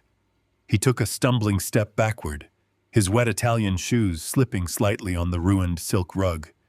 He looked desperately toward the glass doors, hoping to find Rachel, hoping she would run over and save him from the nightmare closing in around his throat. But Rachel stood perfectly still. She looked at him with an expression of pure, cold clarity. The blindfold had been completely ripped from her eyes. She finally saw the man she married stripped of his buzzwords, his cologne, and his counterfeit watch. She saw a pathetic, empty shell. I reached out and took the heavy leather logbook from Captain Miller. I tucked it calmly under my arm. I did not gloat or smile. True power does not need to gloat over a vanquished opponent. I simply looked at Trent as he stood shivering and ruined in the center of my ship. The masterstroke had been delivered perfectly. The arrogant boy had climbed all the way to the top of his fragile house of cards, and I had just casually flicked the bottom card away. The absolute total destruction of Trent and his fraudulent empire had officially begun. The silence in the flooded lounge was absolute and heavy. The wealthy investors stared at the leather logbook in my hands, and then looked at the terrified man shivering in front of me.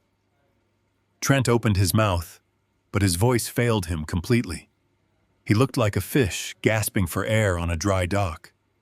His tailored suit was a soggy weight pulling his shoulders down toward the wet floor. He turned his desperate eyes toward the crowd of billionaires hoping someone would step forward and defend his imaginary empire. No one moved a single muscle to help him. The men and women in that room did not amass their massive fortunes by backing losing horses. They smelled the sharp metallic scent of a total fraud, and they immediately began to distance themselves from him. They took literal steps backward, moving away from the puddle of ocean water and the man who had brought them there. From the very back of the gathered crowd, a man in a sharp charcoal gray suit stepped forward into the warm light of the lounge. It was Wallace. My wealth manager had been mingling quietly among the investors for the entire hour, acting as a silent, unseen observer. He walked with the precise, calculated grace of a man who dismantles corporate structures for a living.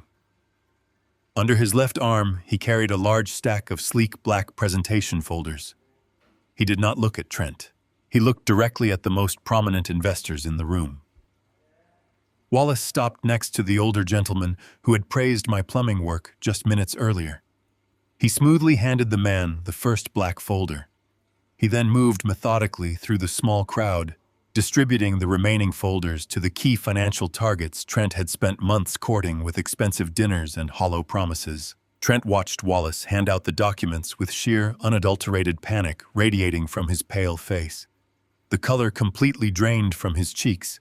He reached out a trembling hand and demanded to know who Wallace was and what he was handing out to his guests. Wallace ignored the desperate boy completely. He turned his attention to the wealthy guests, who were already opening the thick folders and scanning the printed pages inside. The sound of heavy paper turning filled the quiet room. Wallace spoke in a clear, resonant voice that carried perfectly across the flooded lounge. He formally introduced himself to the room as the primary wealth manager for the Sovereign Trust. He informed the gathered elite that the man standing wet and shivering in the center of the room was currently soliciting capital for a business that did not legally exist. A collective murmur of shock rippled through the high society crowd. Wallace instructed them to look at the very first page of the dossier. He explained that Trent was operating a phantom shell corporation, registered to a virtual mailbox in a tax-friendly state. He detailed how there was no proprietary maritime algorithm and absolutely no revolutionary aquatic infrastructure. Wallace laid out the exact mechanics of Trent and his pathetic Ponzi scheme. He pointed out the copied ledgers that proved Trent was taking new investment money and immediately funneling it to aggressive private lenders to cover astronomical high-interest debts. The investors traced their fingers over the bank statements, reading the undeniable proof of his financial desperation. They saw the massive balloon payments, due by the end of the very same week. They realized that their million-dollar checks were not going to fund global shipping logistics or maritime innovation. Their money was going directly into the pockets of shady creditors just to keep a fraudulent man out of bankruptcy court for a few more days. The atmosphere in the room shifted from mild irritation to absolute toxic disgust. These investors were ruthless business leaders who despised being treated like ignorant marks by a man who could not even fix a broken sink. They scoffed as they read the fabricated balance sheets and the fake projections Trent had used to lure them onto my yacht. But Wallace was not finished tearing down the illusion. He wanted to make sure Trent had absolutely nowhere left to hide. Wallace directed their attention to the final document buried at the back of the black folder. He explained that Trent was so desperate for cash to fund his fake lifestyle that he had illegally remortgaged his own suburban home without his wife even knowing. Wallace pointed out the crude forged signature resting on the heavy line of credit. The investors looked at the paper and then looked up at Rachel standing quietly by the glass doors. Rachel did not cry or look away. She stood with her head held high, demonstrating a quiet, profound strength that commanded instant respect from everyone in the room. A deep wave of revulsion swept through the wealthy crowd. Stealing money from greedy venture capitalists is one thing, but stealing from your own trusting wife to fund a fake designer lifestyle is a line that even the most hardened businessmen absolutely refuse to cross. It showed a complete lack of moral character and a total absence of human decency. Trent began to stammer wildly, trying to deny the evidence printed in clear black and white. He waved his wet hands in the air and claimed the documents were completely fabricated. He shouted that this was all a massive misunderstanding, fueled by a jealous father-in-law who wanted to ruin his success. He begged the investors to ignore the papers and listen to his dynamic liquidity models. But his frantic, high-pitched voice only made him sound incredibly guilty and pathetic. He had absolutely zero leverage left to play. The physical, undeniable proof of his monumental failure was resting heavily in the hands of the very people he had tried to swindle. The older investor who had spoken earlier slammed his black folder shut. The sharp snapping sound cut right through Trent and his pathetic, desperate excuses. The older man stepped forward and looked at Trent with a cold, piercing stare that could easily freeze the ocean solid. He stated loudly that he had seen many pathetic scams in his long corporate career, but this was by far the most insulting amateur attempt he had ever been forced to witness. He told Trent he was an absolute disgrace to the business world and a complete coward for stealing from his own family just to buy a counterfeit watch and lease a sports car. The older man tossed the black folder onto a wet white leather sofa and turned his back on Trent. He walked purposefully toward the exit, completely done with the charade. The rest of the wealthy investors immediately followed his lead without a single moment of hesitation. They dropped their folders onto the tables and chairs, creating a cascade of discarded evidence. They marched out of the flooded VIP lounge with looks of pure, intense disdain. They did not spare Trent another glance or offer him a single word of sympathy. They walked right past him as if he were completely invisible, as if he were nothing more than a bad smell lingering in the air. Trent stood in the freezing puddle, reaching out his wet, shaking hands and begging them to stay. He pleaded with them to wait just 5 more minutes so he could explain his corporate synergy and his scalable profits. He promised them guaranteed returns and massive market disruption. His desperate, pathetic cries echoed uselessly against the polished mahogany walls of my ship. The entire crowd of billionaires and private equity managers walked out in absolute disgust, leaving Trent entirely alone with his ruined suit and his shattered lies. I stood quietly near the doorway, gripping the heavy leather logbook under my arm. I watched the grand exodus with a deep, calm satisfaction. The stage was finally empty of his audience. The bright lights were still shining, but the actors had all gone home. Trent was left standing in the ruins of his own boundless arrogance with nothing left but the cold water soaking into his shoes and the terrifying realization that his life was completely over. The heavy mahogany doors swung shut behind the last departing investor. The sudden quiet in the flooded VIP lounge was profound. Trent remained completely frozen in the center of the room. The freezing ocean water dripped from the hem of his ruined velvet jacket and splashed softly into the pooling puddles at his feet. I stepped forward, clutching the thick leather maritime logbook tightly under my right arm. I did not feel any sympathy for the shivering man standing before me. He had built a fragile paper castle on top of my daughter and her future, and I was simply the wind that blew it down. I stopped just inches away from the edge of the flooded silk rug. I looked at Trent and spoke in a steady, unwavering baritone. I informed him that as the sole legal owner of the Silent Sovereign, I was formally terminating his charter agreement, effective immediately.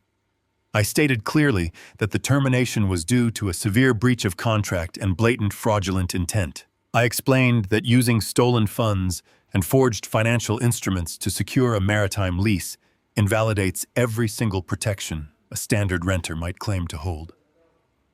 I told him he was no longer a premier guest on a luxury vessel. He was a trespasser standing illegally on my private property. Trent opened his mouth to argue. He stammered frantically, claiming he had paid a massive non-refundable deposit. He insisted I had absolutely no right to end the voyage just because his business presentation had encountered a minor technical setback. His voice cracked with a pathetic, high-pitched desperation. I did not waste my breath arguing with a drowning rat. I simply turned my head and looked at Captain Miller, who was standing at strict attention just outside the shattered lounge. I gave the captain a firm, deliberate nod. I ordered him to turn the massive ship around and return us to the primary slip at the marina dock immediately. Captain Miller offered a crisp salute. He tapped his radio earpiece and relayed my exact commands to the bridge. Less than 10 seconds later, the deep, resonant vibration in the steel deck shifted noticeably. The incredibly powerful twin engines that I had personally engineered surged to life beneath our feet. The vessel banked gracefully in the dark harbor waters, cutting a sharp white wake as it pivoted back toward the bright city skyline. Trent stumbled slightly as the massive ship changed course.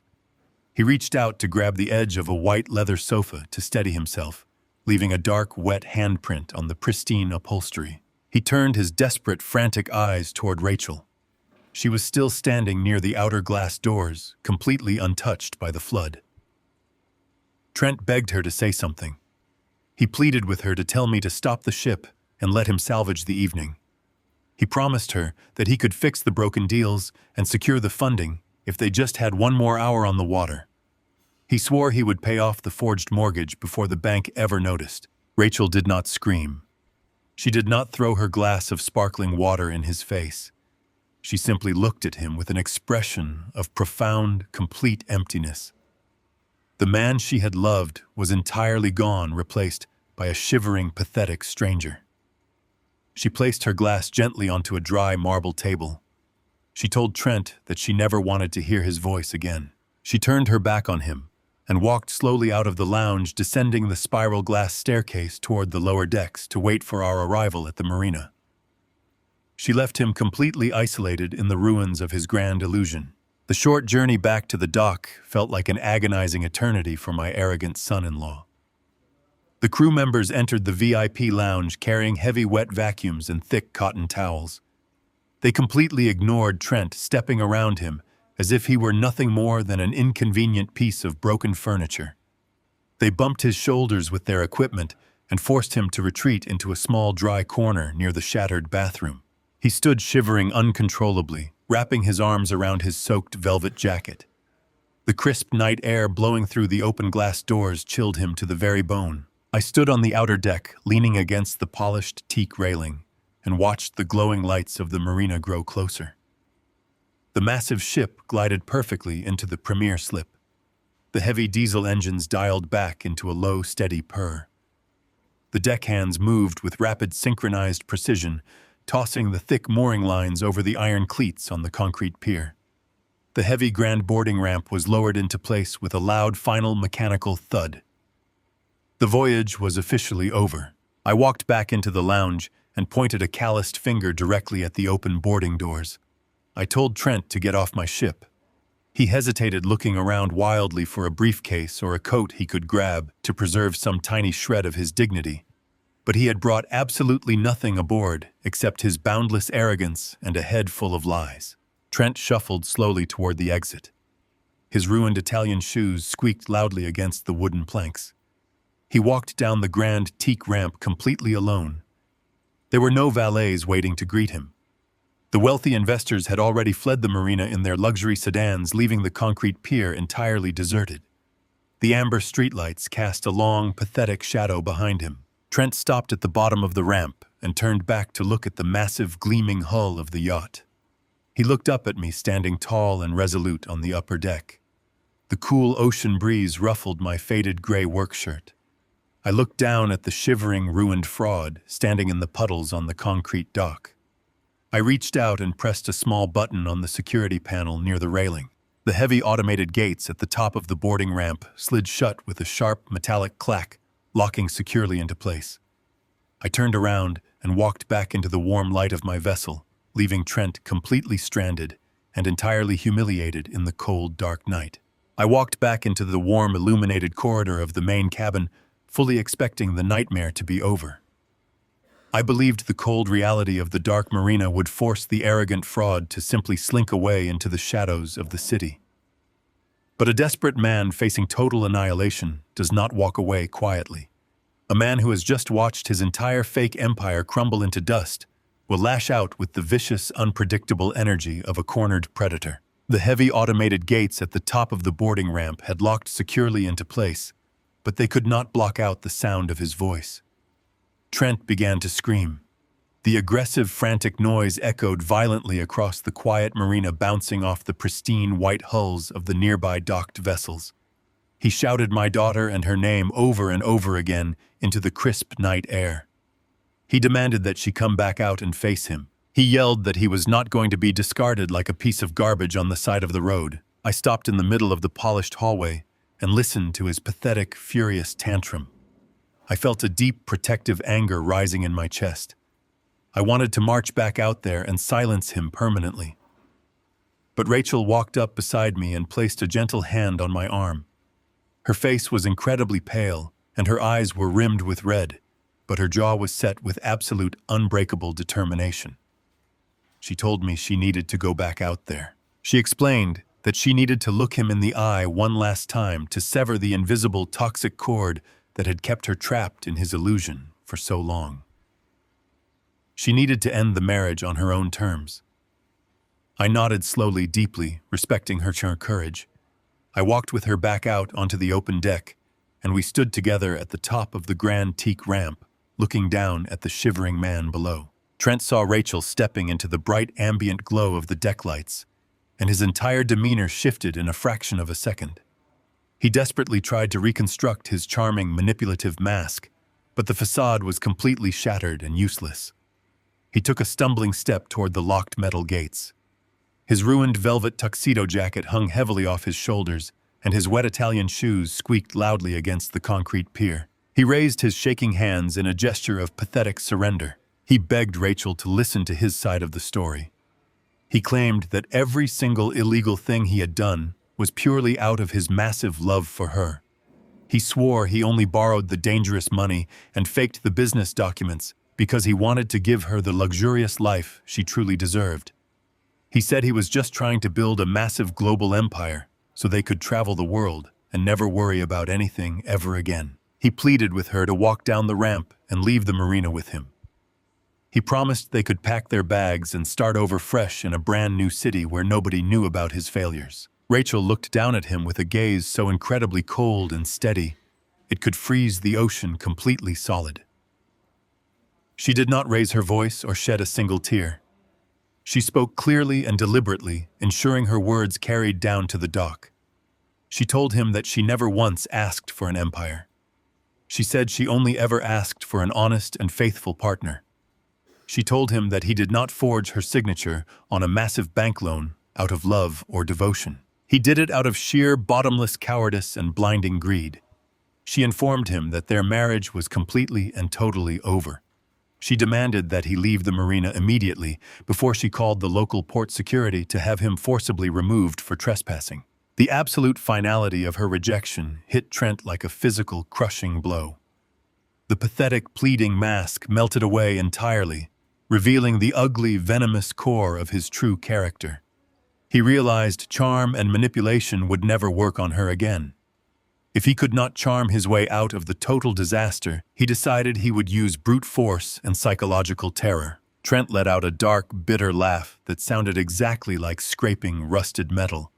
He wiped his wet hair out of his frantic eyes and glared up at my daughter with pure, unadulterated hatred. He told her she was incredibly foolish if she thought she could just casually walk away from him and resume her perfect suburban life. He took an aggressive step closer to the locked gates and pointed a trembling manicured finger directly at her chest. He reminded her in a loud, vicious tone that they were still legally married under the eyes of the law. He shouted that every single piece of fraudulent paper he had signed and every desperate high-interest loan he had taken from aggressive private lenders was legally tied to her name as well. He bragged openly about the forged secondary mortgage he had taken out against her beautiful home. He screamed that the aggressive, shadowy creditors he owed money to did not care about forged signatures or messy marital disputes. They only cared about recovering their lost capital, and they were utterly ruthless in their collection methods. He wanted to paint a picture of absolute sheer terror to force our hands.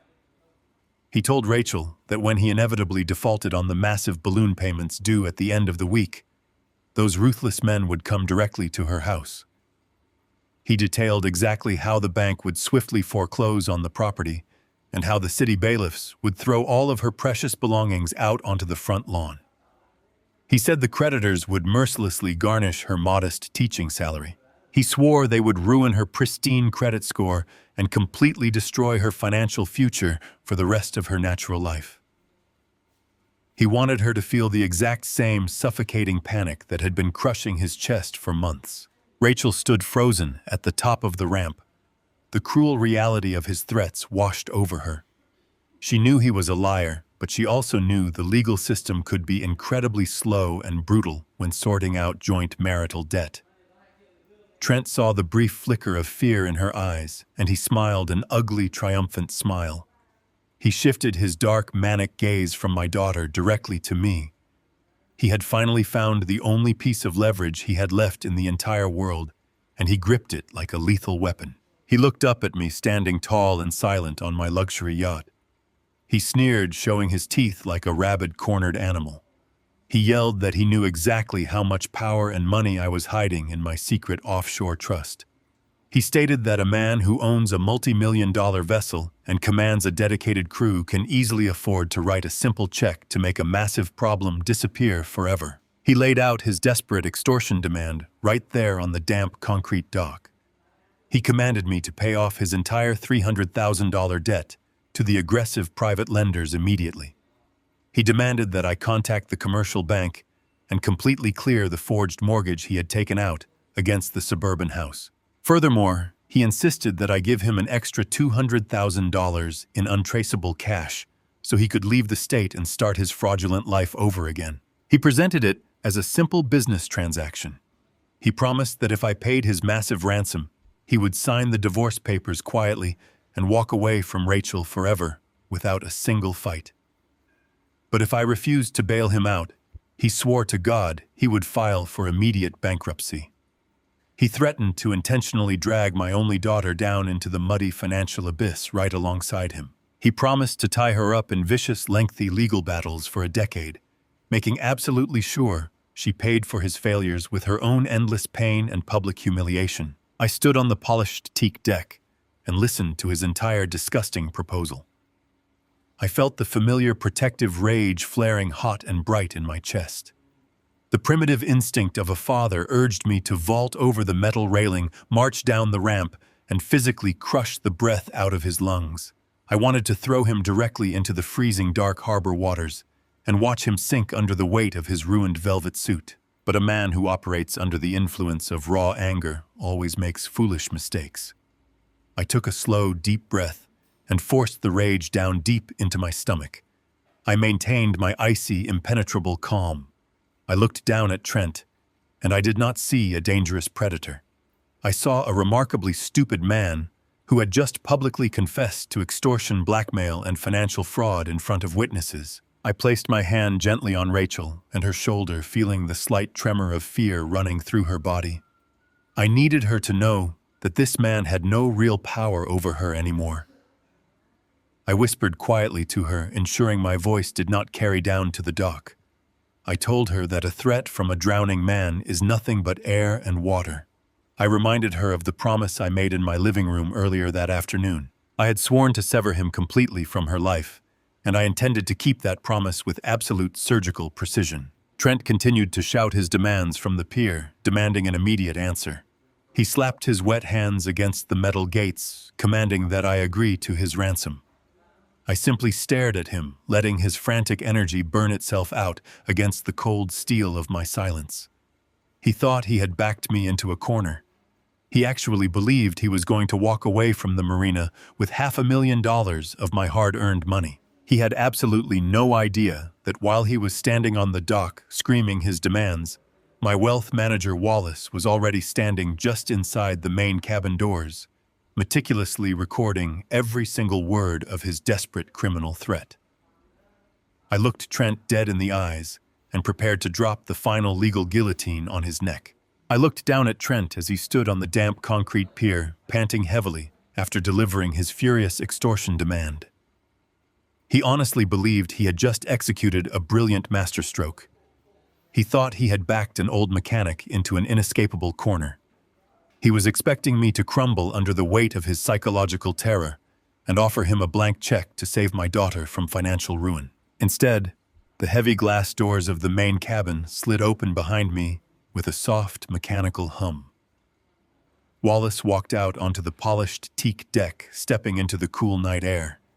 My wealth manager was no longer acting as a silent, unseen observer mingling with the party guests. He walked with the immense, calculating confidence of a man who held the absolute power to dismantle a life brick by brick. He carried a fresh stack of legal documents tucked inside a pristine white presentation folder. He stopped beside Rachel and me, looking down at Trent with eyes completely devoid of any human sympathy. I told Trent that he had made a catastrophic miscalculation. I explained that a man who builds a fragile fortress out of lies and stolen money should never try to threaten a man who manufactures the heavy hammers. Wallace leaned forward over the polished brass railing. His voice cut through the ocean breeze, carrying the crisp, undeniable weight of absolute legal authority. He informed Trent that the secondary mortgage he was so proud of weaponizing was completely null and void. Trent scoffed loudly, trying to maintain his aggressive bravado, but his voice betrayed a severe, pathetic tremor. He demanded to know how a simple wealth manager could magically erase a registered commercial bank loan from the public record. Wallace did not raise his voice or show any frustration. He simply opened the white folder and began to recite the cold, hard facts. He explained that early this morning, the exact moment Rachel discovered the forged letter, I had instructed my entire legal team to contact the commercial bank directly. We did not ask the bank for a polite favor. We deployed a specialized team of aggressive corporate litigators who deal exclusively in high-stakes financial crimes. They immediately initiated a fierce forensic audit on the loan origination documents. Wallace detailed how his investigators bypassed the standard banking bureaucracy and went straight to the independent notary public who had supposedly witnessed Rachel sign the legal papers. When the litigators cornered the notary with the undeniable threat of federal prosecution for participating in a massive fraudulent mortgage scheme, the man confessed everything immediately. He admitted in a sworn legal affidavit that Trent had paid him a desperate cash bribe to stamp the document without Rachel being physically present in the room. The notary surrendered his professional license and handed over the security footage from his office, proving Trent was entirely alone when the paperwork was finalized. The commercial bank, terrified of a massive public lawsuit from my offshore trust, immediately invalidated the line of credit and froze all connected accounts. Trent turned the color of spoiled milk. The arrogant, victorious sneer slid right off his wet face, replaced by sheer, suffocating terror. He took a stumbling step backward, almost tripping over his own ruined leather shoes. He tried to stammer out a defense, claiming that the notary was lying to save his own skin and that it would just be his word against a corrupt bank official in front of a judge. But Wallace was incredibly thorough and always 10 steps ahead. He tapped the breast pocket of his tailored charcoal suit, where a small digital recording device rested safely inside. Wallace calmly informed Trent that trying to dispute the forgery in a courtroom was completely pointless now, especially since Trent had just spent the last 10 minutes standing on a public dock, loudly confessing to the entire criminal scheme. Wallace explained the precise legal definitions of extortion and blackmail. Threatening to intentionally destroy a spouse and her financial future in order to secure a massive cash ransom is a severe felony in this state. Every single desperate threat Trent had screamed at us, the demands for untraceable cash, the bragging about the forged signatures, and the promises of endless legal torture was perfectly recorded in high-definition audio. He had just handed my aggressive legal team the exact silver bullet they needed to sever him from Rachel completely and permanently. Wallace pulled a thick, stapled document from the white folder. The pages rustled loudly in the wind. He told Trent that these were emergency injunctive orders signed by a district judge less than an hour ago. The legal team had worked tirelessly through the evening, leveraging massive corporate resources and irrefutable evidence to expedite the emergency filing. The strict legal injunction officially separated Rachel from any and all debts incurred by Trent during the entirety of their marriage. Because the commercial loans and the private lines of credit were secured through documented criminal fraud, the aggressive private lenders had absolutely no legal standing to pursue my daughter for a single penny. Wallace read the final binding clauses aloud, ensuring Trent understood the absolute totality of his defeat. The ruthless creditors could not touch her beautiful suburban house. They could not garnish her modest teaching salary. They could not ruin her pristine credit score or drag her into a lengthy bankruptcy proceeding. She was completely and totally insulated from his financial collapse. The heavy iron anchor he had secretly tied around her ankles had been surgically cut by a team of elite lawyers. She was entirely free. I watched the profound, heavy relief wash over Rachel. The immense, crushing tension that had been tightening her shoulders all day finally evaporated into the night sky. She took a deep, long, cleansing breath and stepped forward to look down at the pathetic, shivering man she once thought she loved. She did not yell or scream or curse at him. She simply told Trent that she would be filing for a finalized, expedited divorce first thing in the morning. She informed him that all future communications would go directly through Wallace and his aggressive team of corporate litigators. She told him he was no longer a part of her life and that he would never step foot inside her home ever again. Trent completely broke down. The realization that he had absolutely no leverage, left no money, and no escape route finally shattered his mind. He fell to his knees on the cold, damp concrete pier, completely destroying whatever tiny microscopic fragment of dignity he had left in his body. He pleaded with Rachel to reconsider, crying heavy, pathetic tears that mixed with the ocean water dripping from his hair. He whimpered that he would surely go to federal prison for the forgery and the extortion. He cried that the aggressive men he owed money to were dangerous criminals who would hunt him down and destroy him if he did not pay the massive balloon payments due by Friday. He begged me to show some mercy. He crawled forward on the wet dock, gripping the cold steel bars of the locked boarding gate. He looked up at me with wide, terrified eyes, asking me to just write a small check to save his life. He promised he would disappear and never bother us again if I just paid off the dangerous men who were coming for him. He said a man with a luxury yacht and millions of dollars could easily afford to save him from being beaten or killed by his angry lenders. I looked down at the sobbing, broken man gripping the gates of my ship. I felt no pity. I felt no remorse. I told Trent that mercy is a gift reserved for honest men who make genuine mistakes.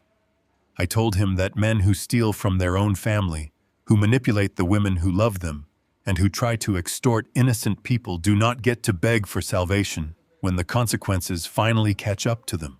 I informed him that my legal team was already turning the audio recordings and the sworn affidavits over to the federal authorities and the state prosecutors.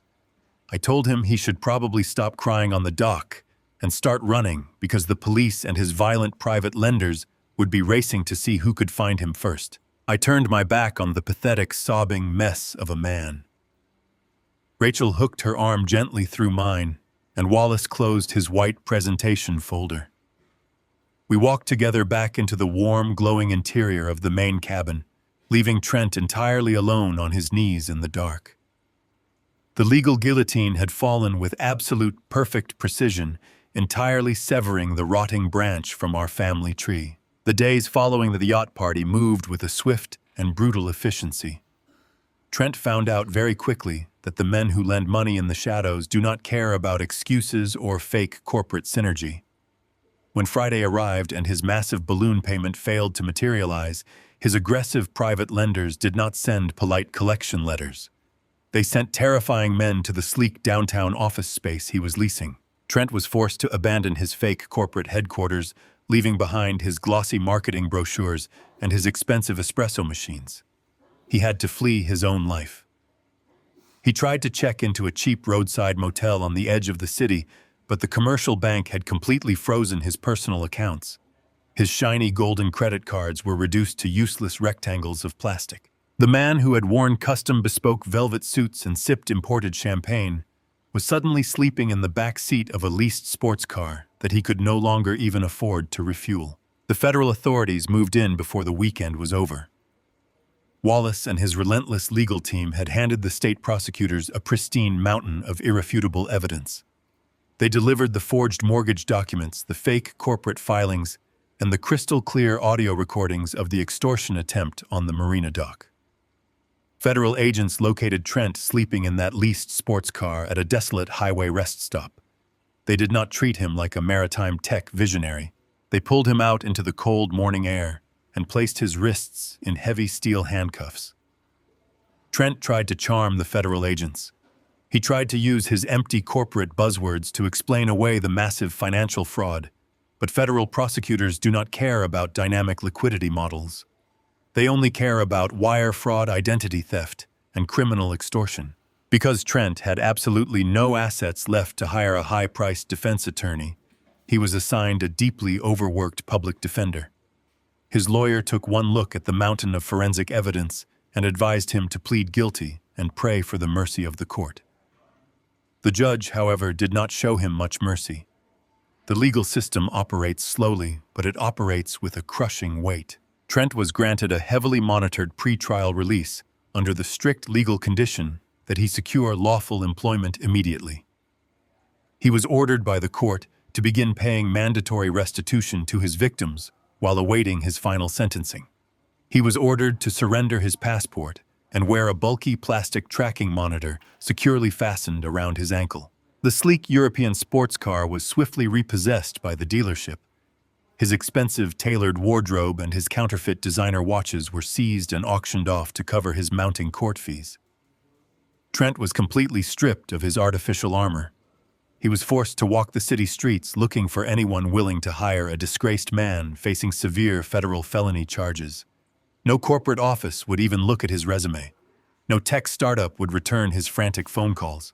He quickly learned that the only jobs available to a man in his desperate position were the exact same jobs he had spent his entire life mocking. 6 months later, Wallace sent me a final brief update on the man who had tried to destroy my daughter and her future. Trent had finally found stable employment. He was hired by an industrial sanitation company that specializes in cleaning commercial shipyards and local municipal marinas. He was working the grueling graveyard shift to avoid being recognized by anyone from his former high society life. His new job required him to wear heavy rubber boots and thick protective waterproof coveralls.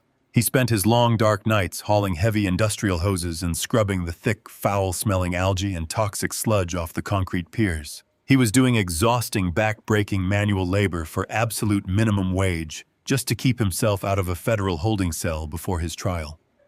The profound poetry of his punishment was impossible to ignore. The man who had tossed a $20 bill at my chest and told me that plumbers have no place among the wealthy elite was now scrubbing the raw sewage out of the very same harbors where the elite parked their boats. I drove my old Ford pickup truck past the industrial harbor one rainy Tuesday evening. I parked near the rusting chain-link fence and watched the sanitation crew working under the harsh, glaring halogen floodlights. I saw a man struggling to lift a heavy pressurized water hose over his shoulder. He was covered in dark mud and foul-smelling harbor grime. His hands were blistered and red without any expensive lotions to protect them. His posture was completely broken. It was Trent. He was shivering at the damp night air, performing the exact kind of dirty plumbing and maintenance work he had told me lowered the property value of the entire world. He looked profoundly exhausted and utterly defeated by the relentless weight of reality. I sat in the warm cab of my truck and rested my calloused hands on the worn leather steering wheel. I did not roll down my window. I did not honk my horn or call out his name to humiliate him in front of his new coworkers. True power does not require a victory lap. The universe had already delivered the absolute, perfect symmetry of justice. I watched him struggle with the heavy rubber hose for a few more minutes. Then I simply put my truck into gear and drove away into the quiet city night, leaving him completely alone to do the honest, hard work he so desperately needed to learn. A full year has passed since that cold night at the marina. Today, the coastal breeze blowing off the ocean carries nothing but absolute peace. I spent the early hours of the morning helping my daughter Rachel unpack the final few boxes in her brand new home. It is a beautiful coastal property nestled in a quiet seaside town far away from the superficial suburban life she had known before. The house has massive bay windows that let in the warm natural light and a sturdy wooden porch that I personally inspected. There is no commercial bank holding a forged mortgage over this sanctuary. The property was purchased entirely in cash directly through the sovereign trust. She owns it completely free and clear. I watched her arrange flowers in her spacious kitchen, with a genuine bright smile illuminating her face. The heavy, crushing weight of anxiety that Trent had forced onto her shoulders has entirely vanished. She is finally breathing freely again. As the late afternoon sun began its slow descent toward the horizon, Rachel and I drove down to the private docks. We walked up the grand boarding ramp of the Silent Sovereign. The massive yacht rested gently on the calm evening tide. Captain Miller greeted us with a warm, familiar smile, and the steward brought us 2 glasses of sparkling cider. We walked up to the uppermost observation deck and leaned against the polished brass railing. The sky was painted in brilliant strokes of deep orange and vibrant purple. I looked at my daughter as she watched the sunset, reflecting off the endless water. I realized in that quiet, profound moment that I had not just saved my retirement money from a desperate fraud. I had saved her entirely. If I had simply written Trent a check to cover his debts, he would have dragged her through a lifetime of lies and financial terror. By choosing to stay silent and letting his boundless arrogance run its natural course, I allowed him to destroy his own illusions. He burned his own fake empire to the ground, and the fire completely severed the chains he had wrapped around her future. I kept my hands clean and let his own toxic pride do all the heavy lifting. The greatest lesson I learned from this entire ordeal is that true wealth is remarkably quiet, while desperate insecurity never stops screaming. You can never buy genuine respect with leased sports cars or counterfeit designer watches, and you can never build a solid family foundation by stepping on the people who support you. When you encounter someone driven by pure, unchecked arrogance, you do not need to fight them with explosive anger or match their volume. You simply need to step back and wait patiently, because they will always dig their own grave, and in doing so, they will set you completely and permanently free. If you found satisfaction in this story of quiet justice, please let me know your thoughts in the comments below and subscribe for more lessons on life and truth.